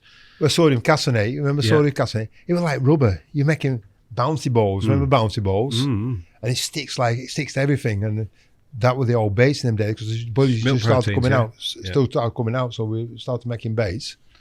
I started fishing and we were there for 2 weeks. And our self-shen, I was just fishing in the morning from about 5 to about 11. Then going back at evening. Yeah, not every night, but most evening. I fished about dark. I went night fishing. I got back to caravan. And then back again in the morning. I did it for nearly 2 weeks. And then one day I was walking up the South Farm. And before you get to the bridge, you've got an high bank and the parking. And there's a steep bank you can walk down. That's why we're fishing in the weed bed there. I actually did catch carp. Probably about 16 pound. Or over the moon. I remember walking back. I just caught that fish. Walking back up the bank with my gear. I think it was tackle, a little rucksack on my back. I remember. I forget which make it where. Could have been a little rucksack. And I remember on my back when I was walking up the bank and I got to the top of the bank and the bus pulled up next to me escort. And all these blokes started jumping. I thought, what the hell is this? What the hell is this? That was the first trip ever from Regent's Tours. Remember them? Is it Paul Regent? Paul Regent, yeah. He was doing bus trips. A lot of English blokes jumped off. Straight on me, two of them. You said anything? I said, I've just had one at 16 pound. Oh, that's good. And they were fishing at daytime and staying in the hotel at night. Yeah. That was my last week anyway. So I come back at evening. I thought I'll shoot down to my swim. Morning after I come down to my swim. Yeah. All that bank was full of English blokes. I thought, you sods. I've been fishing here all the time. I've got a fish. I went home and then I kept away then because it got really busy. I mean, I think Richie McDonald. Probably the most famous lake in the world at this stage, really, isn't it? Ellis. Kevin Ellis. He caught a big one. That was it. That blew it, didn't he? Dave Plummer, I think he was fishing there. As well, I think. Tony Miles. Yeah. And he got really, really busy. And then, like you say, it's busy. I'm not that interested anymore, so I never bothered. And then about 10 years later, I was supposed to be going down to the River Lot again with a French guy. And this, last minute, I sorted my bait out, sorted my time off work, everything. Young French broke up, says, what time to meet up? Sorry, Derek, sorry. I cannot make it this trip. It's happened to a few times with French guys. I don't know, they're not reliable. and I thought, sorry. I thought, what am I going to do? I thought, well, I can go to that lake where I call that in Holland. I'll fish that lake in Holland. I can fish it for a week and I'll pick up in the morning. A bit gutted, but that bit. And then I think Rafi rung me up. He was fishing down there with Mario. And he says, when you go to the lot, I said, no, it's been cancelled. He said, get down here. I says, I don't know. I says, then he swims. He says, because he was fishing at North Farm, right at the top end. Near the barrage? Yeah. And you know the table swim? No, don't know. Yeah, the barrage, he comes into a bay there. He says, the table, for instance, we're fishing across from it. We've had a couple. It says, springing like dolphins in front of the table swim. Before he put the phone down. You were on your way. I was on my way. I drove down, honest to God. I think I drove down. It's over 1,000 kilometers. I drove down just over 10 hours. I was filling up and pissing next to the thing while I was doing it. Next to the petrol pump. I couldn't get down quick enough. And I got down there early afternoon. Yep. Tried ringing him up. Because he arranged, says, well, if you come, I'll come with the boat. We'll sort you out. Right. So I gets the CSPAS, starts ringing up. Phones, he's got to turn his phone off. But back in the day, we didn't have power banks, did we? So you had to save the battery life, didn't you? Probably lasted a good 2 weeks though on one charge back in the No, it did do, didn't it? You had to turn it off, didn't you? You only had to put it on for 10 minutes every day, didn't you? Just see if any message or anything important. And luckily, he rung me up at evening. I think it took longer for me to get to my swim than did that drive down. Right. I remember coming round, and he actually come round, picked me up, and he had a Chevrolet Blazer, and there was a barrier, because you drove round, you could get round to the table arm, you got that way, but there was like an old riverbed, and he had this big Blazer, just a big American Jeep in it, brand new. Right. About 60,000 it cost, something like that. I don't think it cost a fortune.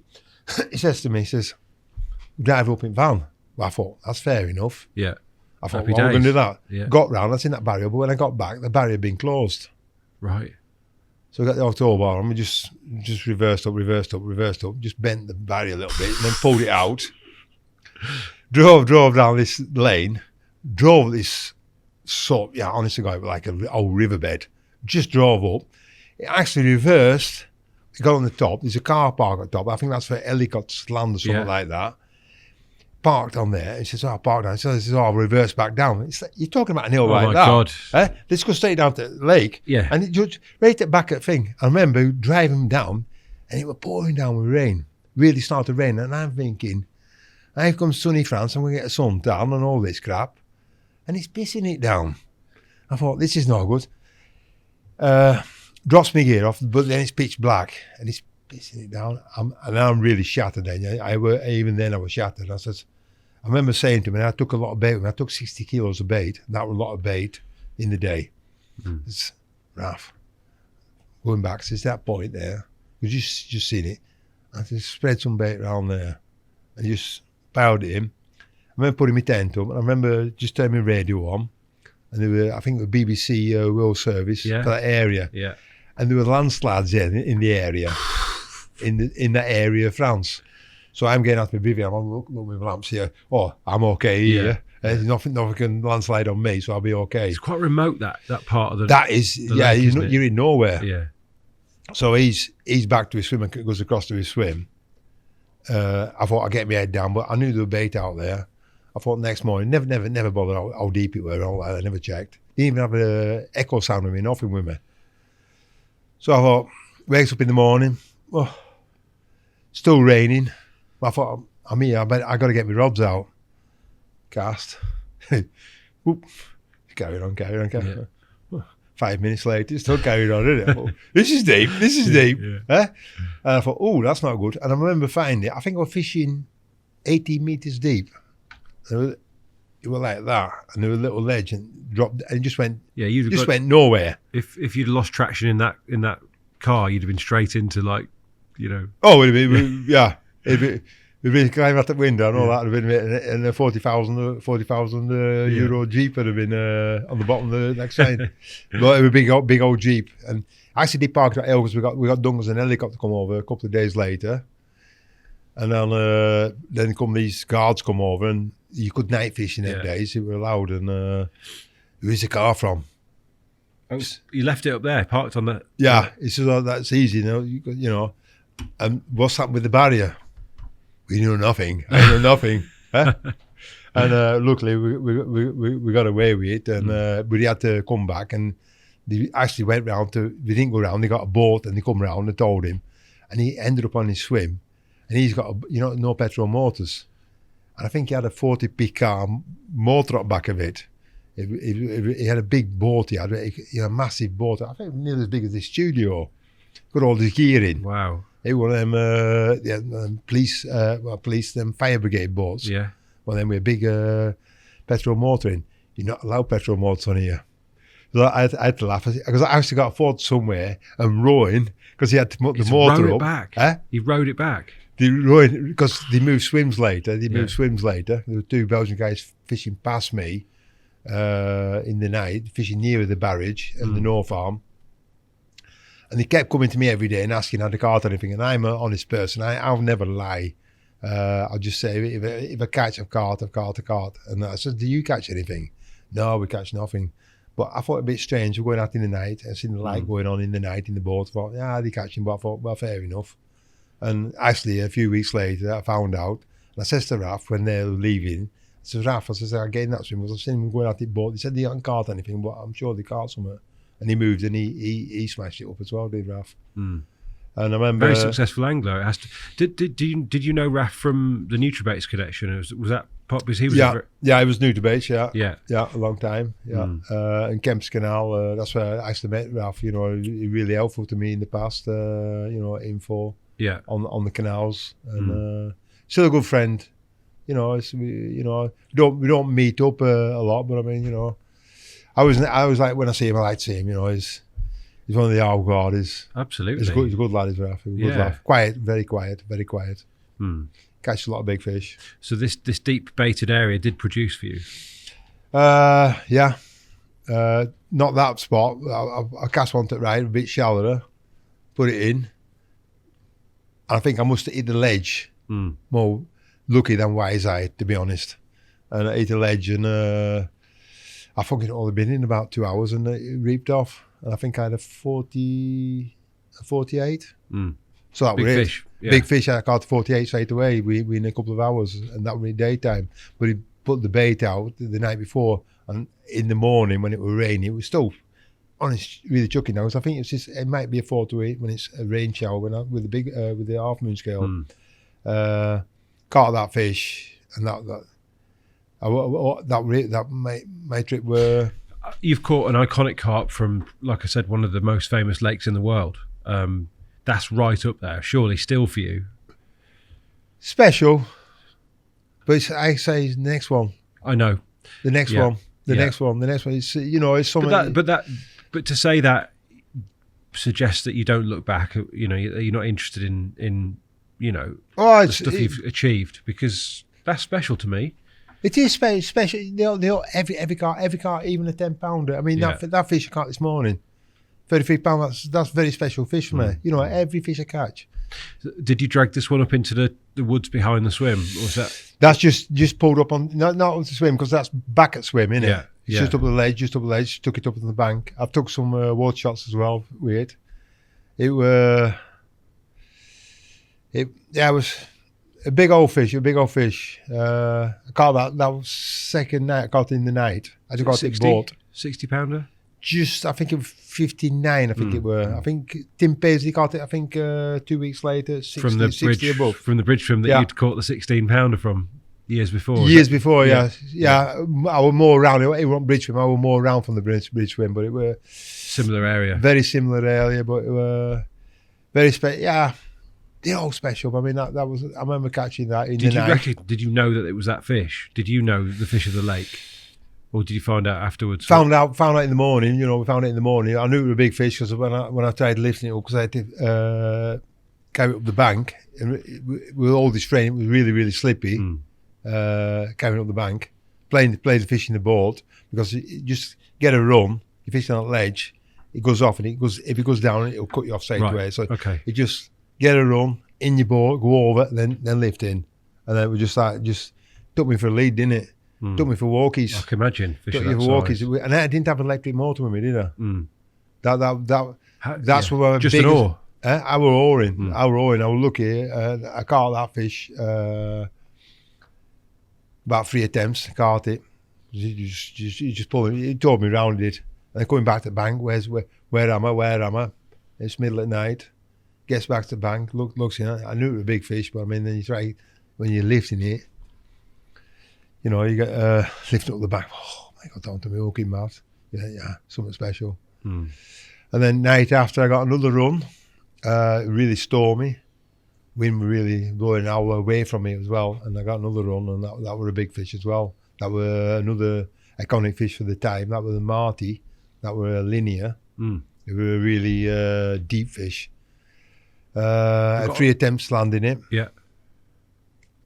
3 times. I was getting near it. Wind, I was away from it. I just couldn't. If I had electric motors, I could have got round back of it. I could have made it a lot easier, but I was just drifting. I was getting blown all over the place. I was miles off. I think I would nearly be there with the bridge swimmer when I landed it. You know, last time I attempted to net it. Yeah. I was blown that much. It was really storm, and I tried netting it, and Last time it coming up, I pulling over now. I'm pulling it over cord and just hook pulled. No. It just laying there. It was laying on surface, and I was thinking then, I've got me net. I'm gonna dive in. I'm gonna grab Derek, it. Yeah. But I thought, is any fish worth that? But I thought, I realised now, if I ever jumped in, I won't be sitting here now. The boat would have just gone, wouldn't It'd it? have gone. I'd have been gone. I'd have been gone. You know, you'd have been gone. I mean, you don't have any waves on and all that because you're straight into the boat and it bother. You know, your rocks, aren't you? But I mean, it weren't worth it. It weren't worth it. But you do think stuff like that. Oh, if I jump in, I can grab it and I can swim back to the boat. But I thought, nah, I'm a silly sod, but I'm not that silly. Derek, there's always the question on these podcasts as to whether you break the fourth wall and let the audience into a little secret or two. But we've just had a quick break for a brew and a wee and stuff. And thanks a lot for brew. yeah, no, the brews keep coming, mate. The brews will keep coming as long as Toby's There's no cookies, though, is there? and we did miss something. So the 48 that you had from Cassien, before that's Half Moon Scale, yeah. pop that up because that is, in many ways, mate, that looks like that's an old dinosaur, isn't yes, it? that you'd sort of you'd associate with Cassien in the day. Yeah. Huge, great shoulder. Yeah. The head on him, mate. It was a big old fish, yeah. Enormous, that, isn't it? Yeah, big old fish. I think it was going back then, though. I think I'd have caught it a few years earlier. I think it'd been bigger, probably. Yeah. But I mean, and you actually catch fish like that, your trip's mad. Look at the tiny starburst by your left hand there. There's a lot of detail there that perhaps we're not seeing on the. Not really. It's ginormous thing. But the other shot, mate, that we need to throw up, and you did touch on it, was the Half Moon Scale returner. It's bang out of focus, mate. Who cares? Like that's look at it. That was third. You know, you go to France, you got 3. Actually, it's not out of focus, is it? It's just the way it's the rain. It's the rain. Yeah. It's the rain. It was torrential rain. Yeah. That was my third set of clothes. I'd only been there a couple of days. I don't know. All my clothes were wet. It just rained. You know, it was unbelievable. Thunder. You can see the magnitude of that rain by the size of the bloody water droplets coming up off the surface. Yeah. But I love that shot. Yeah. Now, Cassien may have been the most famous French water at the time, but that isn't what I'd necessarily associate you with. I feel like you've done a lot of fishing around, like we touched on the lot and lesser known stuff. And occasionally you have hit on little gems, haven't you? And we do want to talk a little bit about the holiday lake that you were talking about. Yeah. You first went. I loved it. I love that lake. I'm still going there now. My kids let me, but really, it's nice little campsite on the lake, small lake. Could visit things. And you could fish it at night, and you weren't far from your family. You didn't have to drive off the campsite. You could fish from the campsite. I actually could fish from my caravan.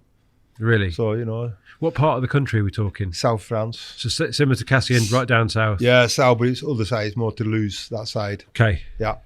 Lovely little lake. Got quite well known later.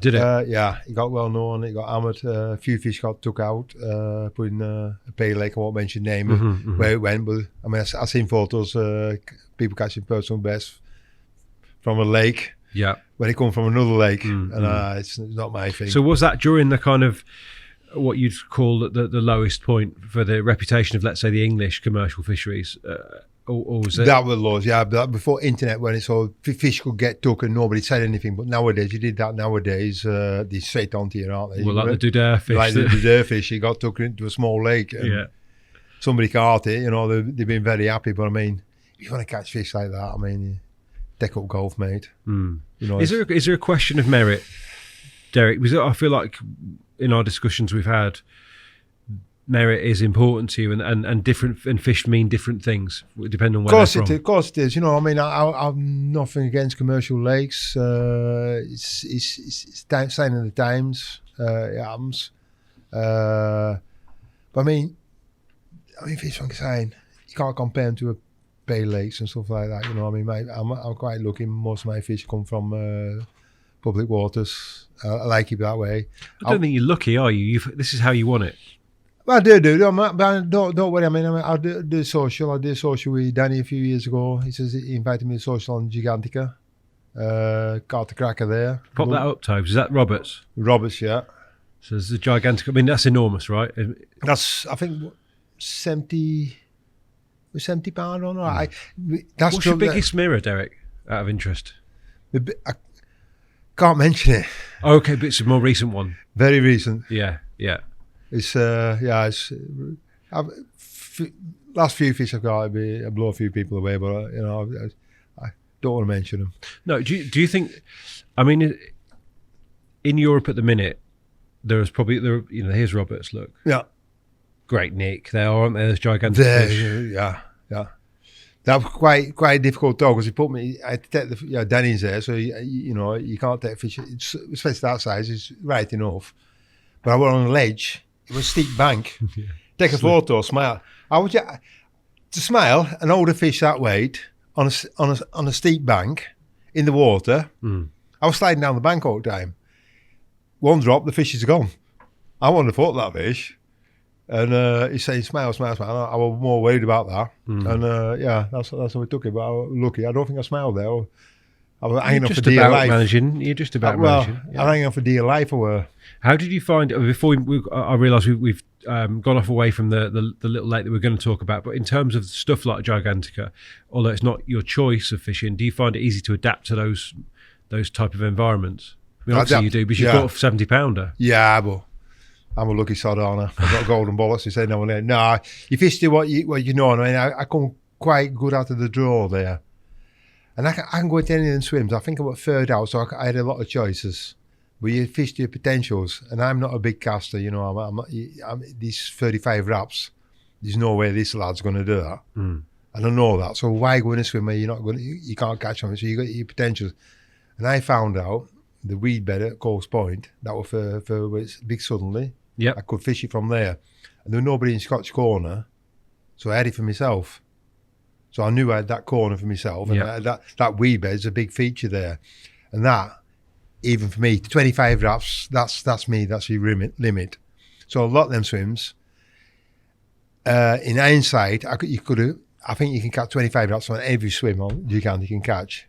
But I mean, I thought back in them days with 35 wraps plus, so I thought it's pointless going into the swim. I thought I fished to my strong points, and that's medium range fishing, close fishing, and that weed bed that attracted me.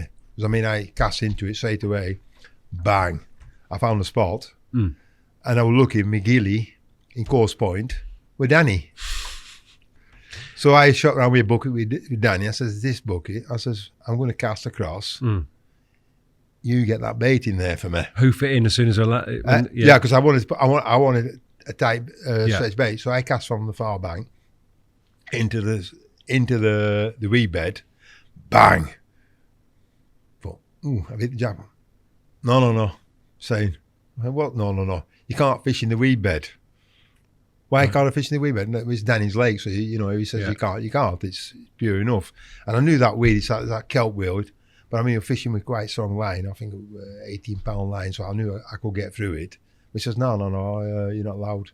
So I had to get coming off it and off it. And I did, but I still fish it, Every time I cast in, I got down to put half a bucket of bait out for me. And I knew it would pay off. Yeah. And I think after 3 days, I got that fish. And I was calling for assistance. And I think there were a few people around with Danny swimming. It's just a cross, in it, really, from the big suddenly. And I thought, well, nobody heard me. So I got the fish in the net, put it in the sling, and went around. And I says, they're all standing there. And I says, I've had one, Danny. How big? I said, have you got a saddle? I said, what do you mean? I said, you can ride the bloody sword, it's that wide. I said, get around here. So they all shot round, and I think I caught the biggest in the week. I bet you did. I've never been invited back. Strange, isn't it? Yeah. Thank God he catch that 50 today. Have we got another shot of Roberts types, like a side on? Is that the only one? No, I think another shot. Is it? Yeah. Oh, okay. Don't worry about it. Yeah, perhaps not quite quality enough. But back to the let's go back to the millennium, turn of the new millennium, and you're in deepest France. Talk to me about the fishing on this little lake your campsite lake. Yeah. Well, I fished another lake, and I got rooms about this lake, and I shot up and I looked at it 1 year. I was camping on another lake that was in southern France, and I had this room at another lake. It says, that's somebody told me on the lake. That's a good lake. I think it were I think he's called Bob Aronson. He used to be a guide for Dave Plummer on Like the Dirt tours. Right. He used to do a lot of the tours. Yeah. He says, you know, he was knocking on with Bob. He says, he fancy I'll drive up because he was staying on that other campsite where I was staying. I'll show you a lake. So I went up into mountains, drove for an hour, got this lake. Lovely little campsite, lovely little lake, island in it and a little back bay. So it looked all right. Come back, I thought, next year that's how I'm going for my holidays. Year later, shoots back, started fishing, started catching quite good, you know. I didn't fish from the campsite, I moved down to the dam end, and there were a bit of, it was about 6 meters deep, but up against the dam, it shallowed up in the corners. And I got in the corner where wind was blowing in, and I think that's where I caught my first 50 actually, from this thing. And I thought, ooh. And I really enjoyed fishing there. And I caught a few more, and a year later I went back again. And I think I caught everything then. Throw some pictures up, Tobes. We need to see these. They're the ones, they're the LIF ones. So that's one of them. That's one of them. Mega. But I love the backdrop of this, Derek, this shot. Yeah, that's just at the left there, that's the beach. Yeah. That's the little boating thing. And you see where that white thing across there? Yeah. That's where the campsite begins, where the poplars are there. There were nobody busy on the campsite. I ended up, I think I caught most of the population. I met a few French guys there, friendly enough. And one of them showed me a photo, a fish called the Melanie. And that was one fish I didn't have. That's when I went back later in the year. I'm a greedy sod. I drive 1,000 kilometres just for a bit of fishing. For this little family of carp that lived in this small lake. Small lake, beautiful fish. Really, in the time, they were massive fish. And what sort of size are we talking on fish like this? That'd be about 40, 44, 48. I don't know. I never keep weights. I never keep things, but that's just as a bit of a reference to what about 48. I think that about 48 with that were. Yeah. That's lovely fish. What was the fishing like? Like, what were you having to do to catch these? I love this one as well. That's who caught that? Kevin Maddox fish caught that. Really? Yeah, he caught that fish, Kevin Maddox. We're getting a bit tail damage there. Yeah. See that tail? We're getting worse, some tail rot, and we're getting worse and worse and worse. A big old fish in his day. Still a 50 plus. You know, I'm well pleased. How are you fishing this, Derek? What was it? Here's the dam, and I'm fishing the fish. South France. It gets hot, doesn't it? Oh, yeah. Big tip I can give everybody in South of France. I'm talking about South France, Toulouse area and stuff like that. Fish in the daytime. No people. It's 35 degrees. The big fish come out. Really? Yeah. I've been fishing there that many times. Look at me, I'm sunburned. I'm sitting under a little tree, about 3 branches on it, and I'm moving around with the tree. Yeah. And about 3 leaves hanging on it, and that's it. I'm trying to keep out of the sun, but it was unbelievable. And I fished it that year. Yep. And caught most of the fish. And when I was packing up leaving, a French guy come and he just started showing me a few photos. I thought I caught them all now. He showed me this photo. And actually, he says it were dead. I went, oh, good, you know, I'd love to catch that. And then a few months later, he rang me up. He says, Derek, I kept a bit of contact with him. He says, Derek, the melody is still living. So I was saying to the wife, next year, I'm back. And I ended up going back a year later. And same process, but this time I stayed on the campsite. And I remember fishing there. And I knew what crack were then, because I was fishing from the campsite. I could put my boat on. I could fish to the far bank onto the beach, that area. Yeah, swimmers, sun cream, gets a lot of carp in there. It was coming. Shallows were coming. Shallows are nice. So I was fishing them against the ropes, smacking them, hammering them. I remember one night, I caught a lot of fish. Most of the fish, but just one night, just with thunderstorms, I'll never forget it. They were black, and I had my caravan were here, and I had my bivvy just down the bank in front of it, and the sky was just black. And so I knew it was going to be a storm. The wind got up and everything, and just 4 rods, Storm come, started thundering lightning. This is bad. Got to run. Luckily, I could play from the bank. I think it was 40. It's the only night I've ever had. We were 4 or 5 40s I caught that night. I caught all the big fish that night, and the melody were on. But remember, at morning, 3 o'clock in the morning, I had no rods in the water. It was still thunderstorms and all that. I says, that's it. 4 sacks, 4 big fish in, 4 or 5. I think about 6 fish. I think I had about 6 fish that night, but 4 big ones, really big ones, and melody were one of them. I went back to the caravan, soaked the skin. I thought, that's it. I'm not putting them rods out because the lightning was everywhere. I'm into the caravan. Wakes up in the morning. I says to the kids, I said, take dog round and walk around the lake. I thought, dog's away. I can try and get my leg over it, wife. Something like that. I thought, because I've been fishing all week. And I thought, I'll get my chance. I said, take dog for a walk around there. I remember walking out lake. Come back, little girl. Papa. And just behind, next field next to me, there were cows on the back with their feet on me. They'd been hit by lightning. That was next to me swim. No way. It killed them. Lightning killed the cows. Thunder and lightning, it killed them. So I was lucky, Absolutely. And I come back in the morning. I remember that fish, and then the melody were on. Let's have a look at. It's the scaly one, Tobes. It's scale pattern. His scale pattern goes up and down like that. Keep going up, mate. Up. Yeah. That's it. Yeah, incredible.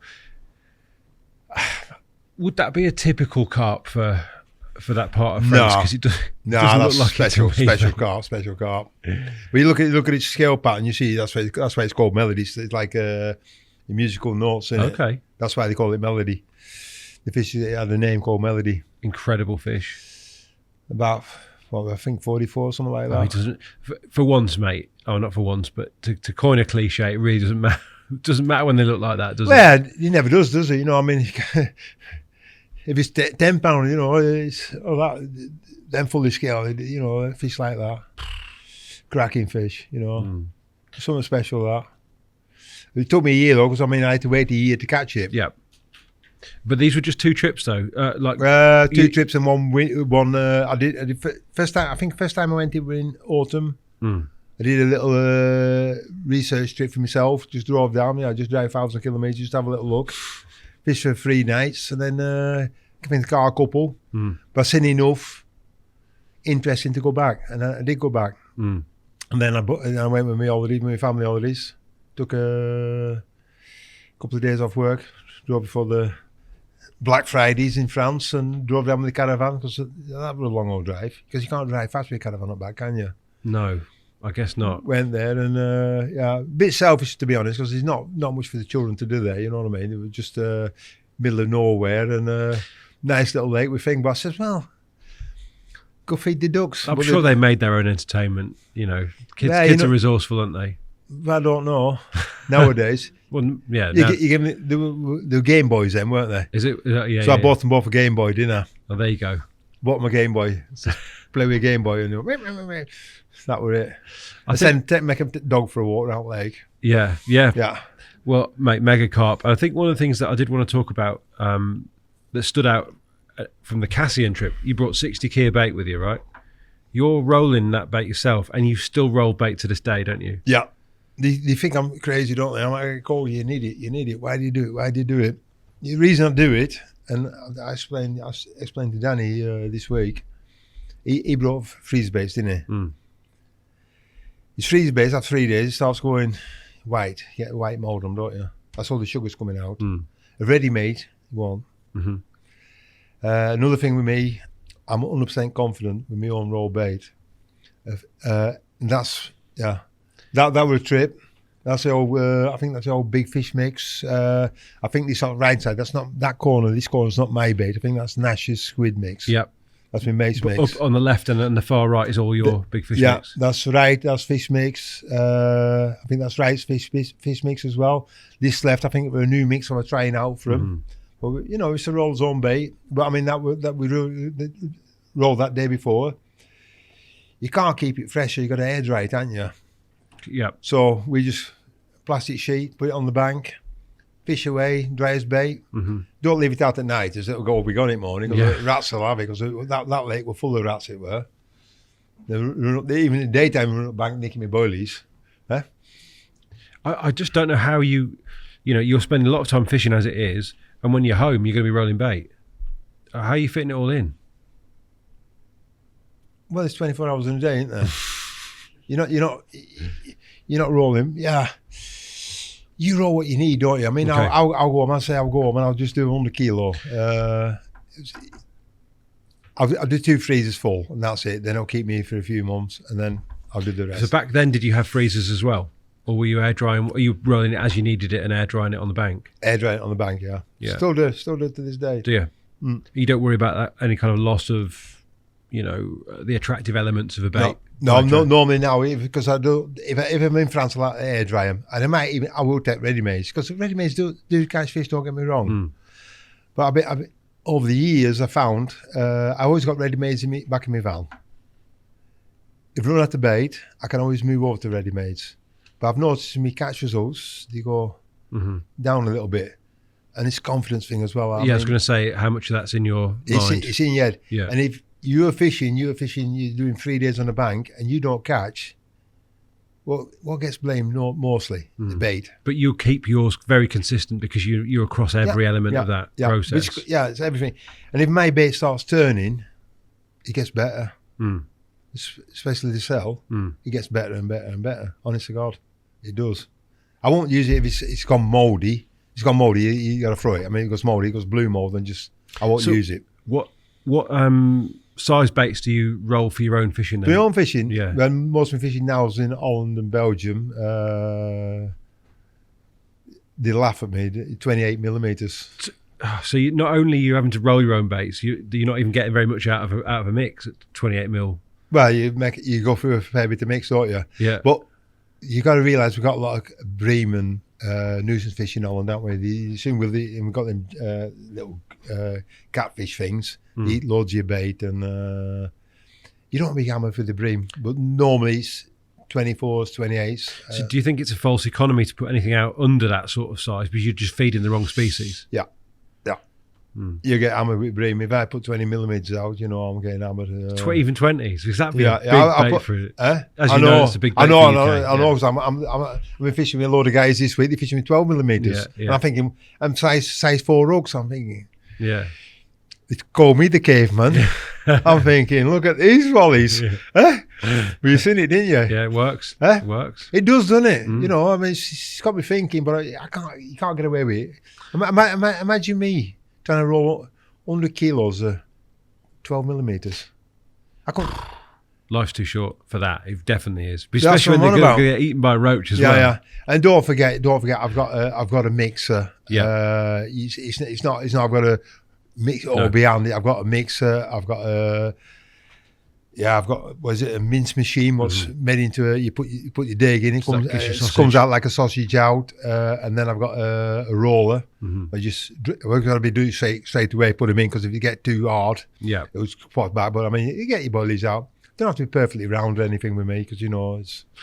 And how important, I mean, bait is obviously played a massive role going back as far as your big fish mix days, big fish mix, that's a fantastic mix. And trigger after that, and now sell. These that were very hard for me at the beginning, because I mean I've 19 years of fish for nutri-baits. And you were all over the nutri-baits news, weren't you? Back in the day, you were quite a regular in their marketing material. Yeah, used to catch a few. I used to catch a few. No, I was good baits. But I always used fish-based mixes, Anna, really. And I would look at position with Bill, lucky or unlucky, you can look at it that way. He gave you a new bait, and you always get a free reign of it. And sometimes it worked good, and sometimes it really bad. I mean, that 4 Seasons mix, he put me on that for a year, and I thought, this is the dog's bollocks, because I opened it, and I put one on, and within an hour I caught one on Kemp's. I thought, ooh, this is a good mix. Never got another fish after that. And the green G-Force, that were mixes, I did really, really bad. But I mean, when the big fish mix were out, but that was when I started, they had big fish mix. But I was lucky enough to get the trigger and the trigger ice. I think Cassien, first when I caught that moon scale, That's the first time we're testing trigger them. Which was a bait that developed a extremely strong reputation as a big fish bait, didn't it, the trigger? Yeah, but nutri-based baits, they needed introducing. But once you got on it, that big fish mix, when I went to big fish mix, I went down South France, I was fishing, Hutchinson were fishing there, when I was fishing there, and a few for the top English guys on another lake over down South France.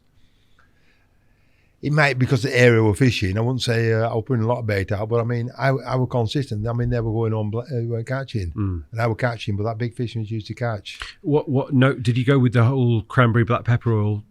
Oh, I went in the works, mate. Cranberry black pepper, yeah. So the standard, that mix that a lot of the lads used back then. Yeah, it was good bait, bait. And then the trigger come out, and that was caviar. Right.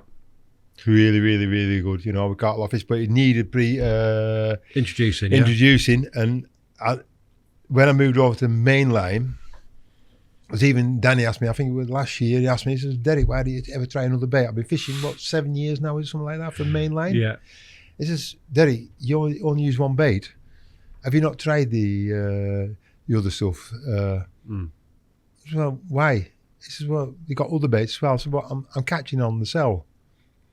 He says, have you tried the essential cell? I said, no. Why not? Because I'm still catching on the cell, and if I'm still catching, I'm catching. And cell that don't need no introducing. Any water I go on it now, it's just bang it in and it's away. Couldn't be more different though, in a way. It's totally different. I was very at beginning. Danny says, Danny, I'm fishing with really.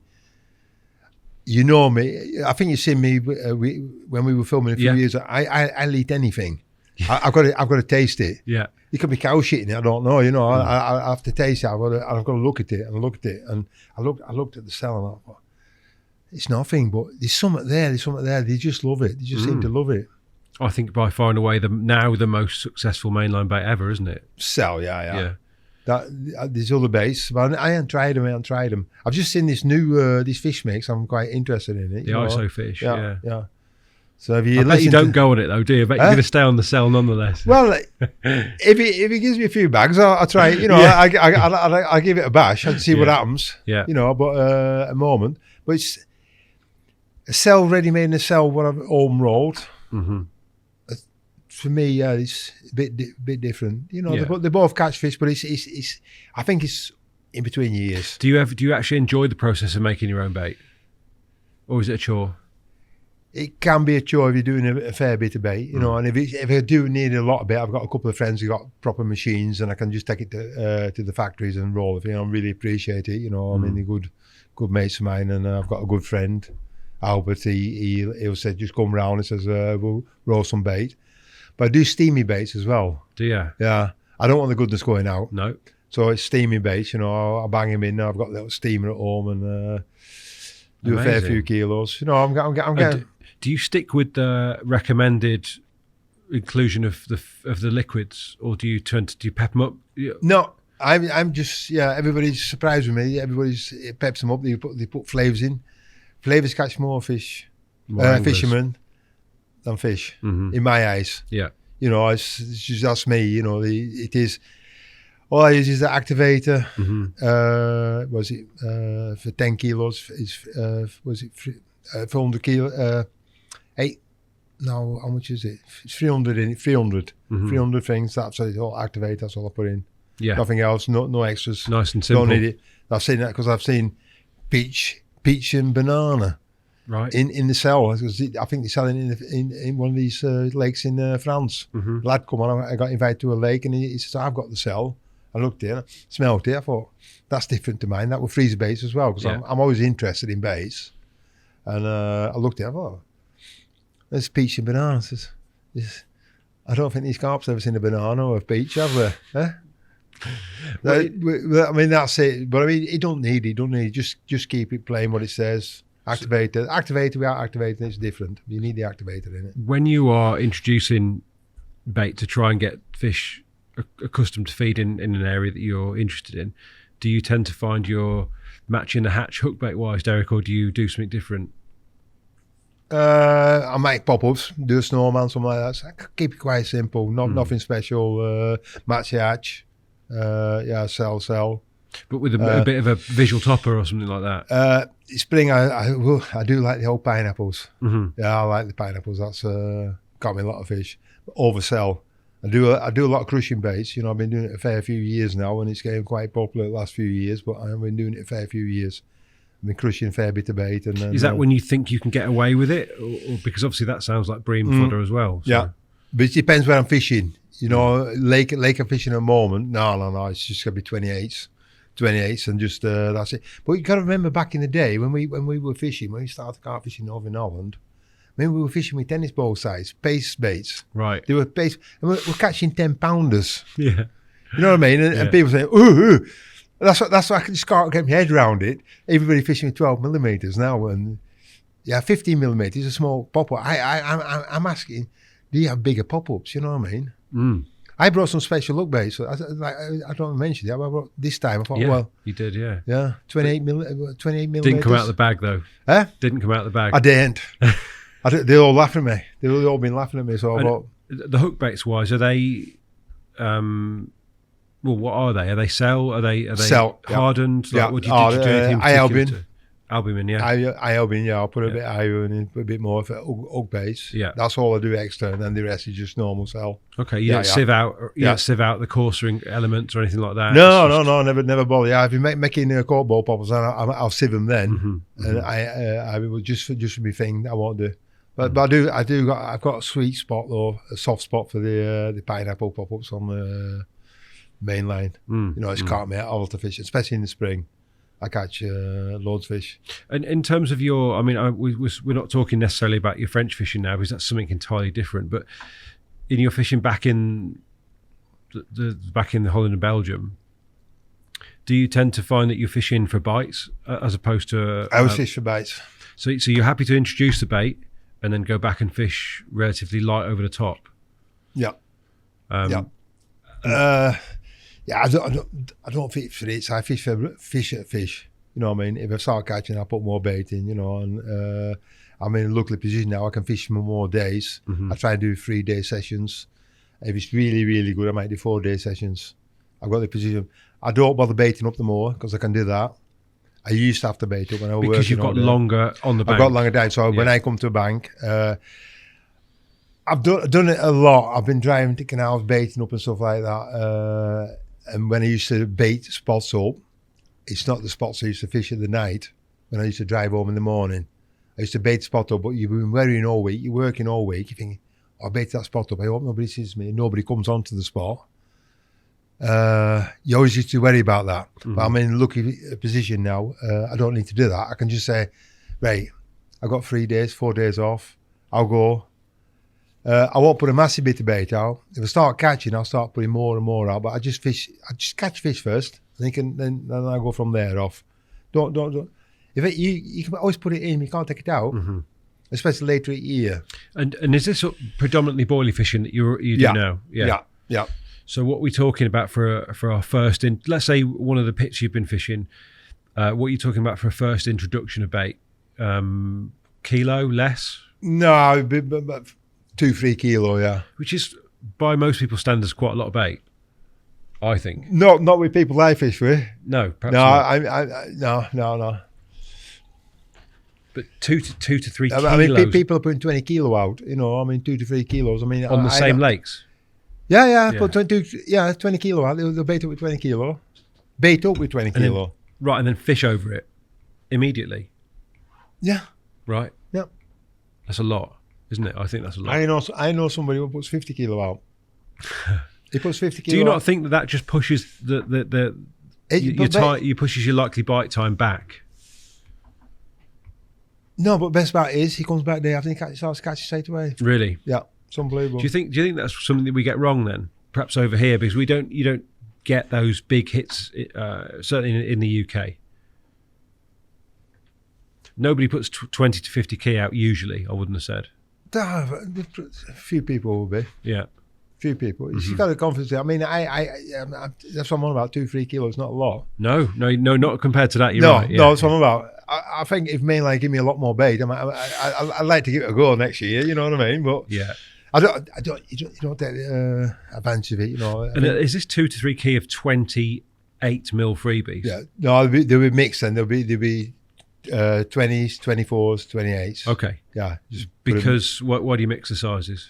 Just assortment. Don't only picking up. They're picking up.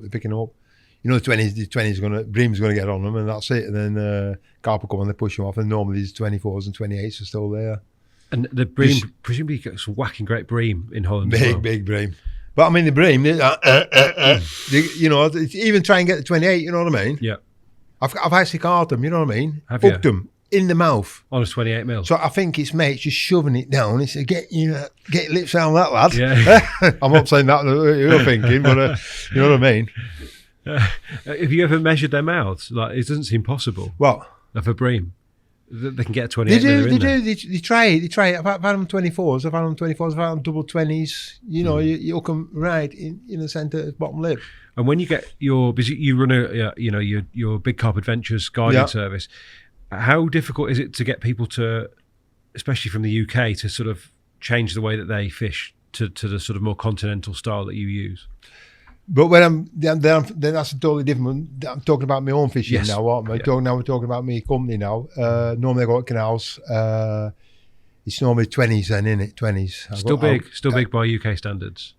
No, it's not. Some of the guys come over. You know, they pilot. I had one lad come over, a lovely little lad. He comes every year. He brings a lot of bait with him. I mean, if I'm looking at him, I mean, some of these guys they come in. I'm a consultant with Mainline, and I'm looking at bait what they've got. I'm thinking, whoa, I'm not getting the bait what they're getting. Yeah. And you're thinking, a lot of bait, and they will put it in. But normally listen to you and ding. But it's 20 millimeters. That's it. And have you seen an increase in the interest from UK anglers in the canal systems of Europe? Oh yeah, massively. It did, and was that why you decided to? Obviously, at some stage you've retired from your career in construction. Well, as construction, I worked 22 years. My lost boss, and one day, next day, sacked us all. He was only reinstated as 3 months later. He says, "I'll sack you now, but I'll reinstate you 3 months later, half your wages and no holiday pay." Right. And I thought, well, I've worked here 22 years. I'm still friends with him, you know. It's a couple of weeks ago, 100-year jubileum. But he had to sack everybody because his wage bills, he couldn't compete with the building companies with all that good wages. And the prices, he just couldn't keep up with him. So I can understand the situation, and that's how I am. But and that was the catalyst for you to think, hang on a minute, maybe I could do something. And I started working in a hotel. I did 9 years in a hotel. I had a lovely little job. I worked in 4 days a week and did it in 3 days. I did a 10-hour on a Friday. Yeah. I did a 6-hour on a Saturday in daytime. Yeah. I did a night shift. I was a night receptionist. Me, a night receptionist. Yeah. I don't even turn the computer on. I can just about spell my name after all these years. I'm 68 years old. Yeah. And they give me this. I got this job. I went 3 job interviews. I thought you need a university degree to get this job. And they put me in charge of an hotel with 64 rooms, and I had 2 other hotels that had connected to me. Amazing. And I did that for 9 years, and I started work on a Friday. Like I said, I did a double shift, and I did a Sunday night. So I was working from a Friday while a Sunday. Monday morning, I was free while Friday. Gusty. Which is, as an angler, you're like... I'm thinking, I'm in heaven. Yeah. But so I'm loving it. And I did it for 9 years. And then a new manager come. Derek, I want to change. You've got to work Wednesdays instead of Saturdays. So Saturday night, you don't want to work neither. Oh, you've got to work Saturday night. We need you Saturday night here. We need you at the weekends here. I said, well... I'm not doing it. Not midweek, because that's going to kill your fishing, isn't well, it? It's going to kill it as well. And for money were crap. You know, right? Most important thing there I had to think about on that job, to be honest, at the end. At the beginning, it was difficult. You got a bit worried about it, but at the end, I was wearing what I was having on my sandwiches in the evening, and what the chef going to cook for me, and stuff like that. That was the most important thing. But this new manager come and she says Wednesdays. I said, "Oh, I'm stopping." I said, "No, you can't stop. You're 67." I says, I can, and I did, and actually I started taking a few people when I was working through the week. I was taking for 3 days, and they were getting more and more asking. So I thought I decided I'll stop. And I says to the wife, says, you know, I'll never be rich off it, but I'm rich inside. That's the most important thing in me. You know, I mean, I've got my own thing. I love meeting people. Everybody comes as a stranger.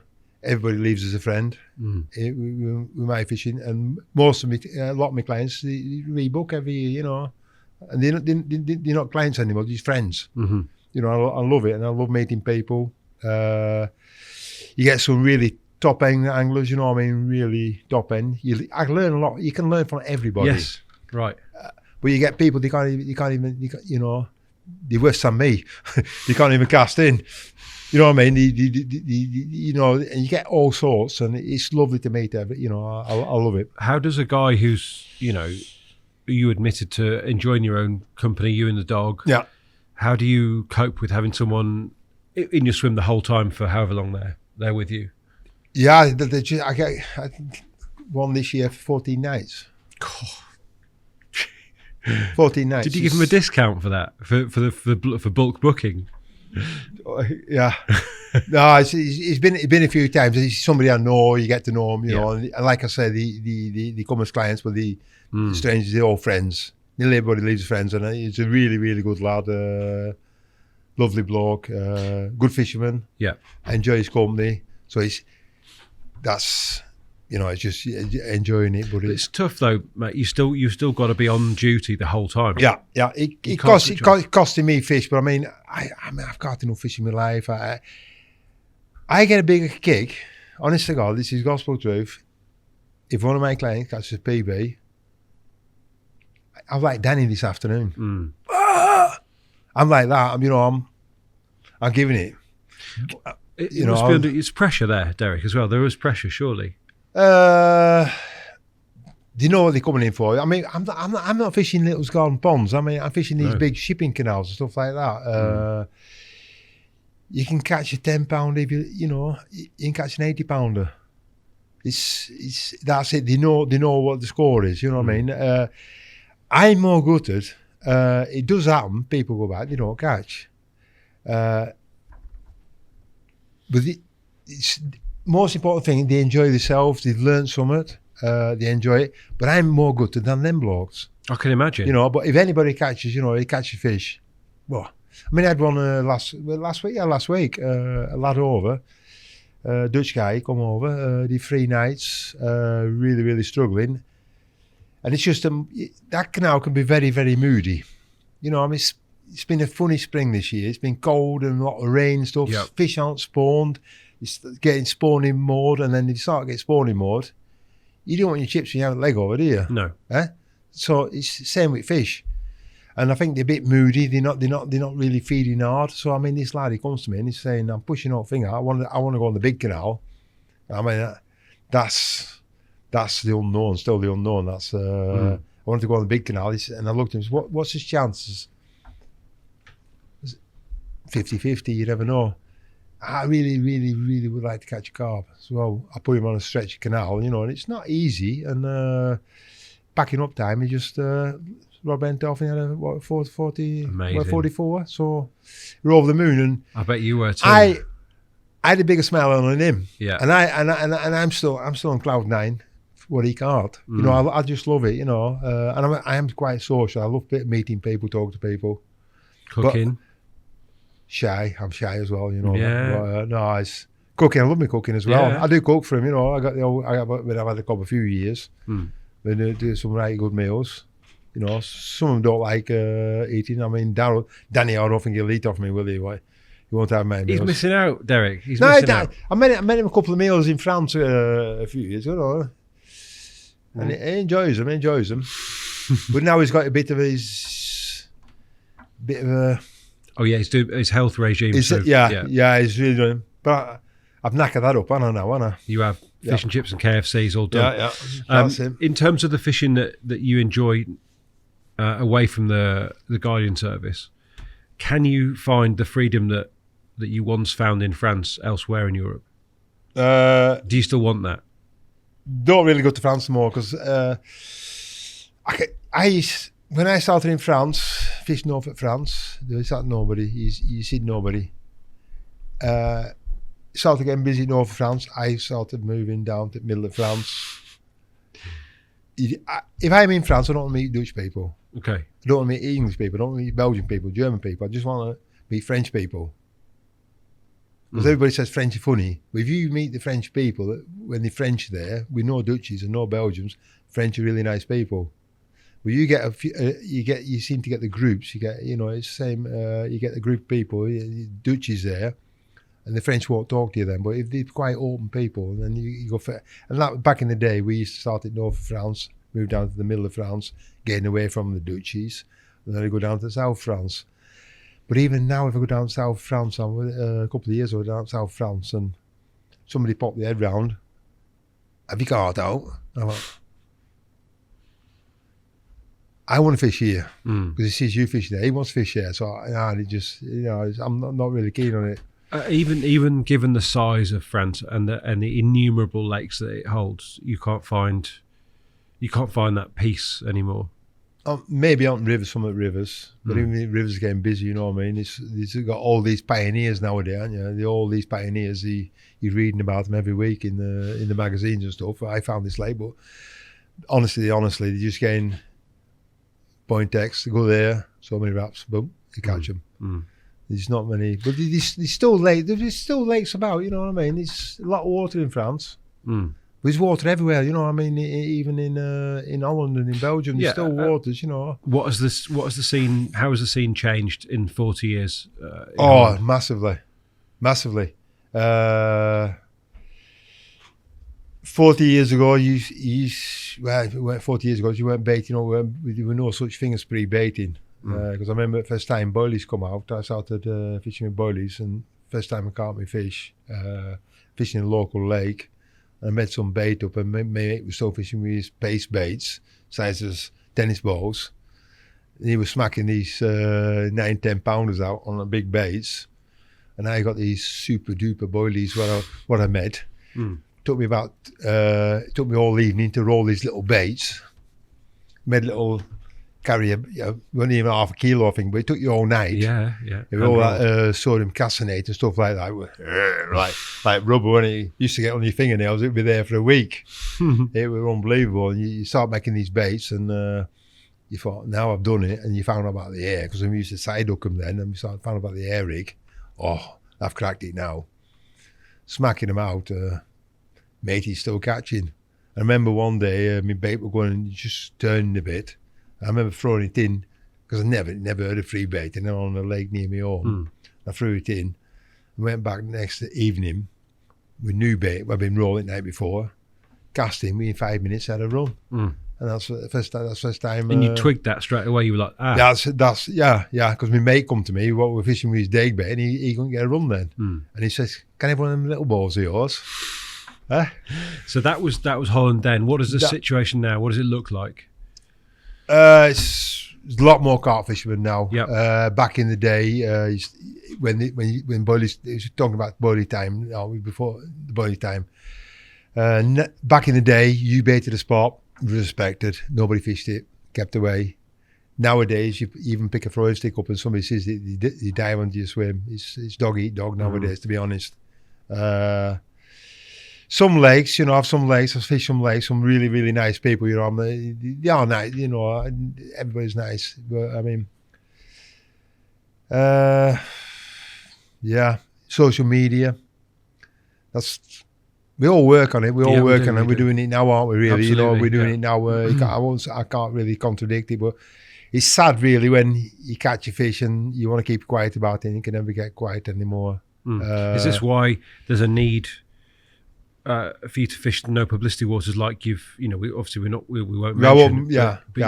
But is that why these waters exist now? Because they need to be protected. Waters do need protecting. You know what I mean? You do need protecting nowadays. You gotta keep quiet about it, and it's a lake of fish now is just no publicity whatsoever, so that's fair enough. Absolutely. And, do you see and some other lakes of fish in Holland, not even no publicity. I'll never mention a lake. If you look at my photos, it's not iconic photos from science stuff like photos, but you look at my Dutch photos, you won't get any tips off them where I'm fishing, because I can't do with people. They get in a photo of the lake, everybody can see it and everything. Some people do it at purpose, put it on social media to screw other people up. Mm-hmm. Have a bit of respect, take a photo near a bush, something like that. Keep it. The locals will know where it is because they probably know the bush where it is and stuff like that. But the general public won't know about it. Is there fishing in Holland that is going to be sufficient to see you out in terms of what you want from carp fishing over the next 10 years, however long? Yeah. 20 years, who knows? 20? No, I don't think 20 years. I don't think I'll... Well, who knows? No. Your dad's still out there doing it at 91. 90, yeah. So you might need another, hang on, what's that? Did they have rollators with Korda? I probably need one of them in a bit. I'll tell you what they could do. Electric rollator. If you get onto maybe like the lads who work on the carport stuff, he could probably make you some kind of like powered device. It could be I need that in 10 years' time. No, I'm happy enough. I'm going to keep myself fit. I feel, you look fit. Feel good. You look well. So keep fit. Yeah. Say that way out loud. What do you? No, I wasn't. I wasn't. I mean, what do you think? What do you think the fishing in that next 10 years is going to look like for you? Will you stay closer to home? Is that now where you're? No, I've still got dreams. Deep down, I'm going to catch a new personal best, and it won't be from a pay lake. No, it'll be from public water. If I catch a personal best from pay lake, I'll be upset about it. I don't think I count it. I just want to catch, and I always said, because I've been asked a few times to do articles for Fish of a Lifetime, and I kind of only say what you know what I'm going to say. Yeah, I do. Yeah. I'm not dead yet. No, and I'm still believe I'm going to catch a bigger fish. Yep. I've still got dreams. I want to catch one of my ambitions this year, but I ain't had time this year. That's trouble. It's time. That's trouble with your guiding service. Mm-hmm. You're cutting your own fishing out. Actually, I've dropped back a bit now. I'm 68 this year, so I'm taking less clients. I'm taking clients what fish with me over the years. They come back with me every year and enjoy the company, enjoy the fishing with them. I take now and again new ones on, but not as much. But my wife, she was booking everybody in because she's administration, she does it all for me, and she would book anybody in, And I had 1 year I was working from. She got her own back. She got her own back. Yeah. She said, and she'll say, you've got 4 weeks. What are you going to do next 4 weeks? You got 4 weeks off. I said, I'm retired now. I keep trying to tell her I'm drawing national pension now. And she's saying, and she still keep going. She says you've got 4 weeks to do nothing. I says, well, I can go fishing. Yeah, but this is, you could be making money. You're making money. And best about it is she don't want the money. She's not interested in the money. Yeah. But she just keeps me busy. She's more worried about a tax man because we get tax relief for having a company. But you've got to work so many hours a year to be entitled to the tax reduction. Yeah. And she's always my wife's like Mother Teresa. She never lies. Right. So I'll tell a lie to evade the tax things. If somebody says, "Oh, do you want to pay cash?" I'm saying, "Right, pay us cash." I thought that's better for me. But my wife, no. It's got to go through everything by the book. It's got everything by the book. That's her work. She's an accountant and stuff like that. So she keeps it by the book. But she'll book me in. Even now, I've got to pull her up. And she says, "Oh, you got 4 weeks free." So 3 weeks ago, I had a cancellation. I thought, oh heaven, I can go fishing. I can go to the river. But somebody just inquired about a trip. She booked them straight on. I had two lads, lovely lads from London. They come over. One were a scientist. Is another a studio designer for films, design and stuff like that. Really, really lovely blokes. But I mean, I had 5 days with them. Lovely time. But they just come out to know because I didn't realise. I thought they were free that week. And she says Monday somebody's coming, and this one on a Saturday evening. So I was thinking, somebody rung me up. I said, I've got. And you booked in for Monday. I knew nothing about it. Do you know what you got next week? I knew what I had next week. That's cancelled now. See, I didn't told her that, have I? No, don't. This will be out much later, so you're fine. No, you can but go fishing next week. I can go. I ain't mentioned Where will anything. you go Where I go? next week? Where will you go? Where will you go? I know I'm going next week. I know. I've still got a few little trips. Yeah. Across the board. I want to check a few waters. I want to fish a few waters. I've got a ticket. I've got a ticket for. I want to fish. Mm-hmm. I haven't been there yet. I want to go. I haven't been there. Cross which border? Z border. Right. Okay. Yeah. Z border. Yeah. Yeah. Tough gig that, isn't it? Tricky to get into waters over there. Private lakes and all that. It's not. That's there's not the public water scene, is there? No, but I've got a week off. And there's always a way and a means. Yeah. Okay. And my ways means communication or telephone or writing. I can't do that. Mm-hmm. It's going meeting people, talking, looking, and there's always a way in. And have a look. And I've had a few tips here and there. And could your longed for big un be from Germany? Do you think? Yeah, it could be because of the size they're getting there now. Could be. Yeah. Could be for Holland. Yeah.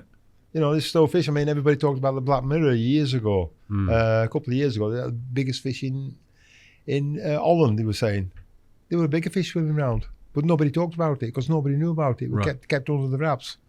Bigger fish, but unluckily, it died last year. I think it died last year. Okay. That were a bigger fish, but nobody knows about it. There's still fish out there, what I've been caught yet. That's amazing. And even on the rivers, and the rivers in Holland and in Belgium, still got fish with no names in, mate. It's unbelievable. Fantastic fishing.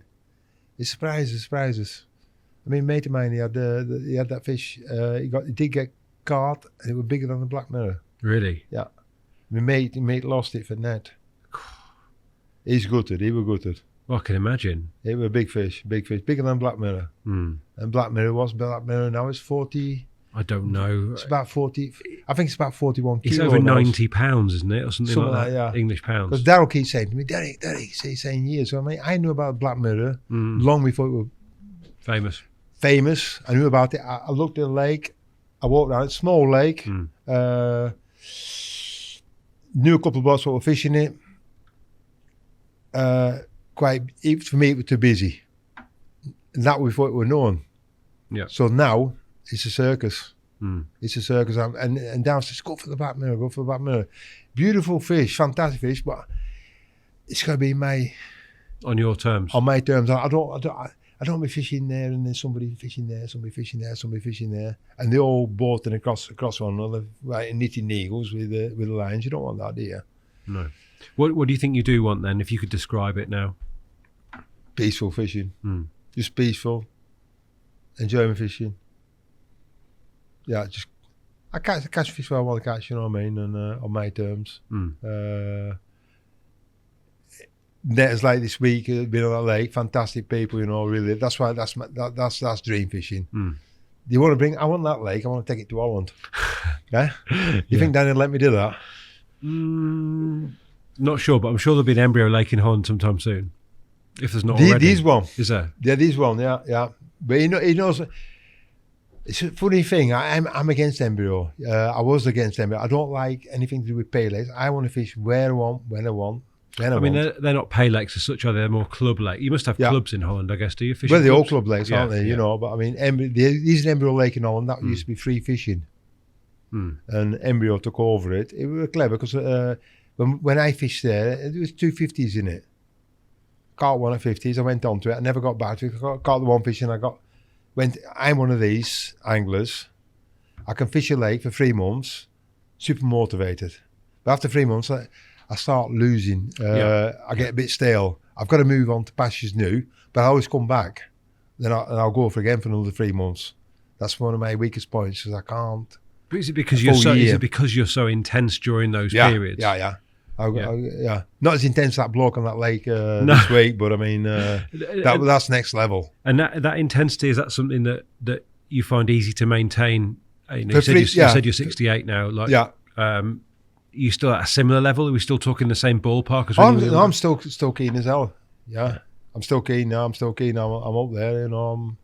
I still love it. If it, like I say, if you don't like it, I'd stop. You'll stop. I'll stop completely. I'll just stop. I just say that's it. I've had enough Now and again, you go on some lakes. I mean, last year I was fishing a lake in the middle of Holland, catch some lovely fish. I had the fish all over me. I had a 60. I think I had a 50 and a couple of 40s in a 2-day session. I was taking one of the 40s, the carp pulled up. Bloke drove round. He says, good fish, good fish. And I'm not really interested, mate. We're taking a photo of this fish. I was standing in the water taking the photo. He drove round on the side. Actually, about 300 metres off me. Just got a bait boat out and he comes straight across over the top of me. On the lump I was fishing. But best part of it, he weren't even fishing where I was fishing. But that just screwed me fishing. But I caught my fish, so I just says, I thought, why go around arguing? Just back up and go home. You've had your fish, I'm happy. It was a good session, that. Absolutely. I really, really smashed it that time. Did you put any of those pictures in? Yeah, the 60? Let's have a look at that. Let's have a look at one of those, Tobes. Oh, he's having to wake the computer up here, I reckon. So Holland, and where are we looking, Derek? Just keep going down. That's one. That was one of them. Good. That's one. This one here, yeah? No. Up. That's one. That one, the 60. I'll be going up. I'll be in the rain. I think we've gone the wrong way. Sorry, Tobes. It's down to that. Stop. Back up. Up. One more. That? No. That then. No. Go down. That's another lake. That's another 60. Didn't know about that. Too many 60s. That's one of them. That was one of them. That's it. No, go back. That one. Okay. Yeah.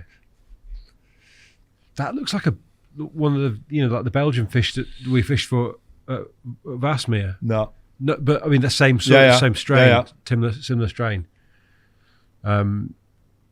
They caught that. They did a really good session because all them fish, them really dark photos. I think there's a group of fish on there. Mm-hmm. I just smashed it that week. Yeah, I emptied the lake. Only one fish I couldn't catch, and I seen it roll that morning. That's why I'm a bit gutted because that bloke could turn up and he just 300 metres out before I think 200 metres. He just comes straight across me, a bait boat straight across me, and I just thought, why argue about it? You've caught your fish, move on. Yeah. Which I think is a good metaphor for what you've done. Well, you're getting older, you get wise. I mean, if you'd done that 20 years ago, I'd probably gone around and kicked 7 colours of shit out of him, wouldn't I? I would have done, you know what I mean? I'm a bit that way, but I mean, now it's fishing. I mean, I was fishing last year on canals, and we fishing in the spot. Wind were really pushing into this end of the canal, but I was baiting another spot up, and we did it 2 nights. We're catching on that spot where it wind, but I knew that wind was going to drop. And I thought the fish would come back onto it. So we baited this other spot up, a river comes into it. And wind dropped it morning. So we were packing up, moved on to other spot, just setting his bivvies up. I drove round. As I drove round, this English guy rung me up. This is a Dutch guy, he's going daft. He's talking Dutch to me, he's going to police this and police that. This is our van part. Then I went round and this bloke, he come running up to me. And I actually knew the bloke. I've known the bloke 20 years. He come running up to me. So far on my face, he might swim. I'm fishing here. I said, well, we've been baiting up. He says, we've been baiting up. Yeah.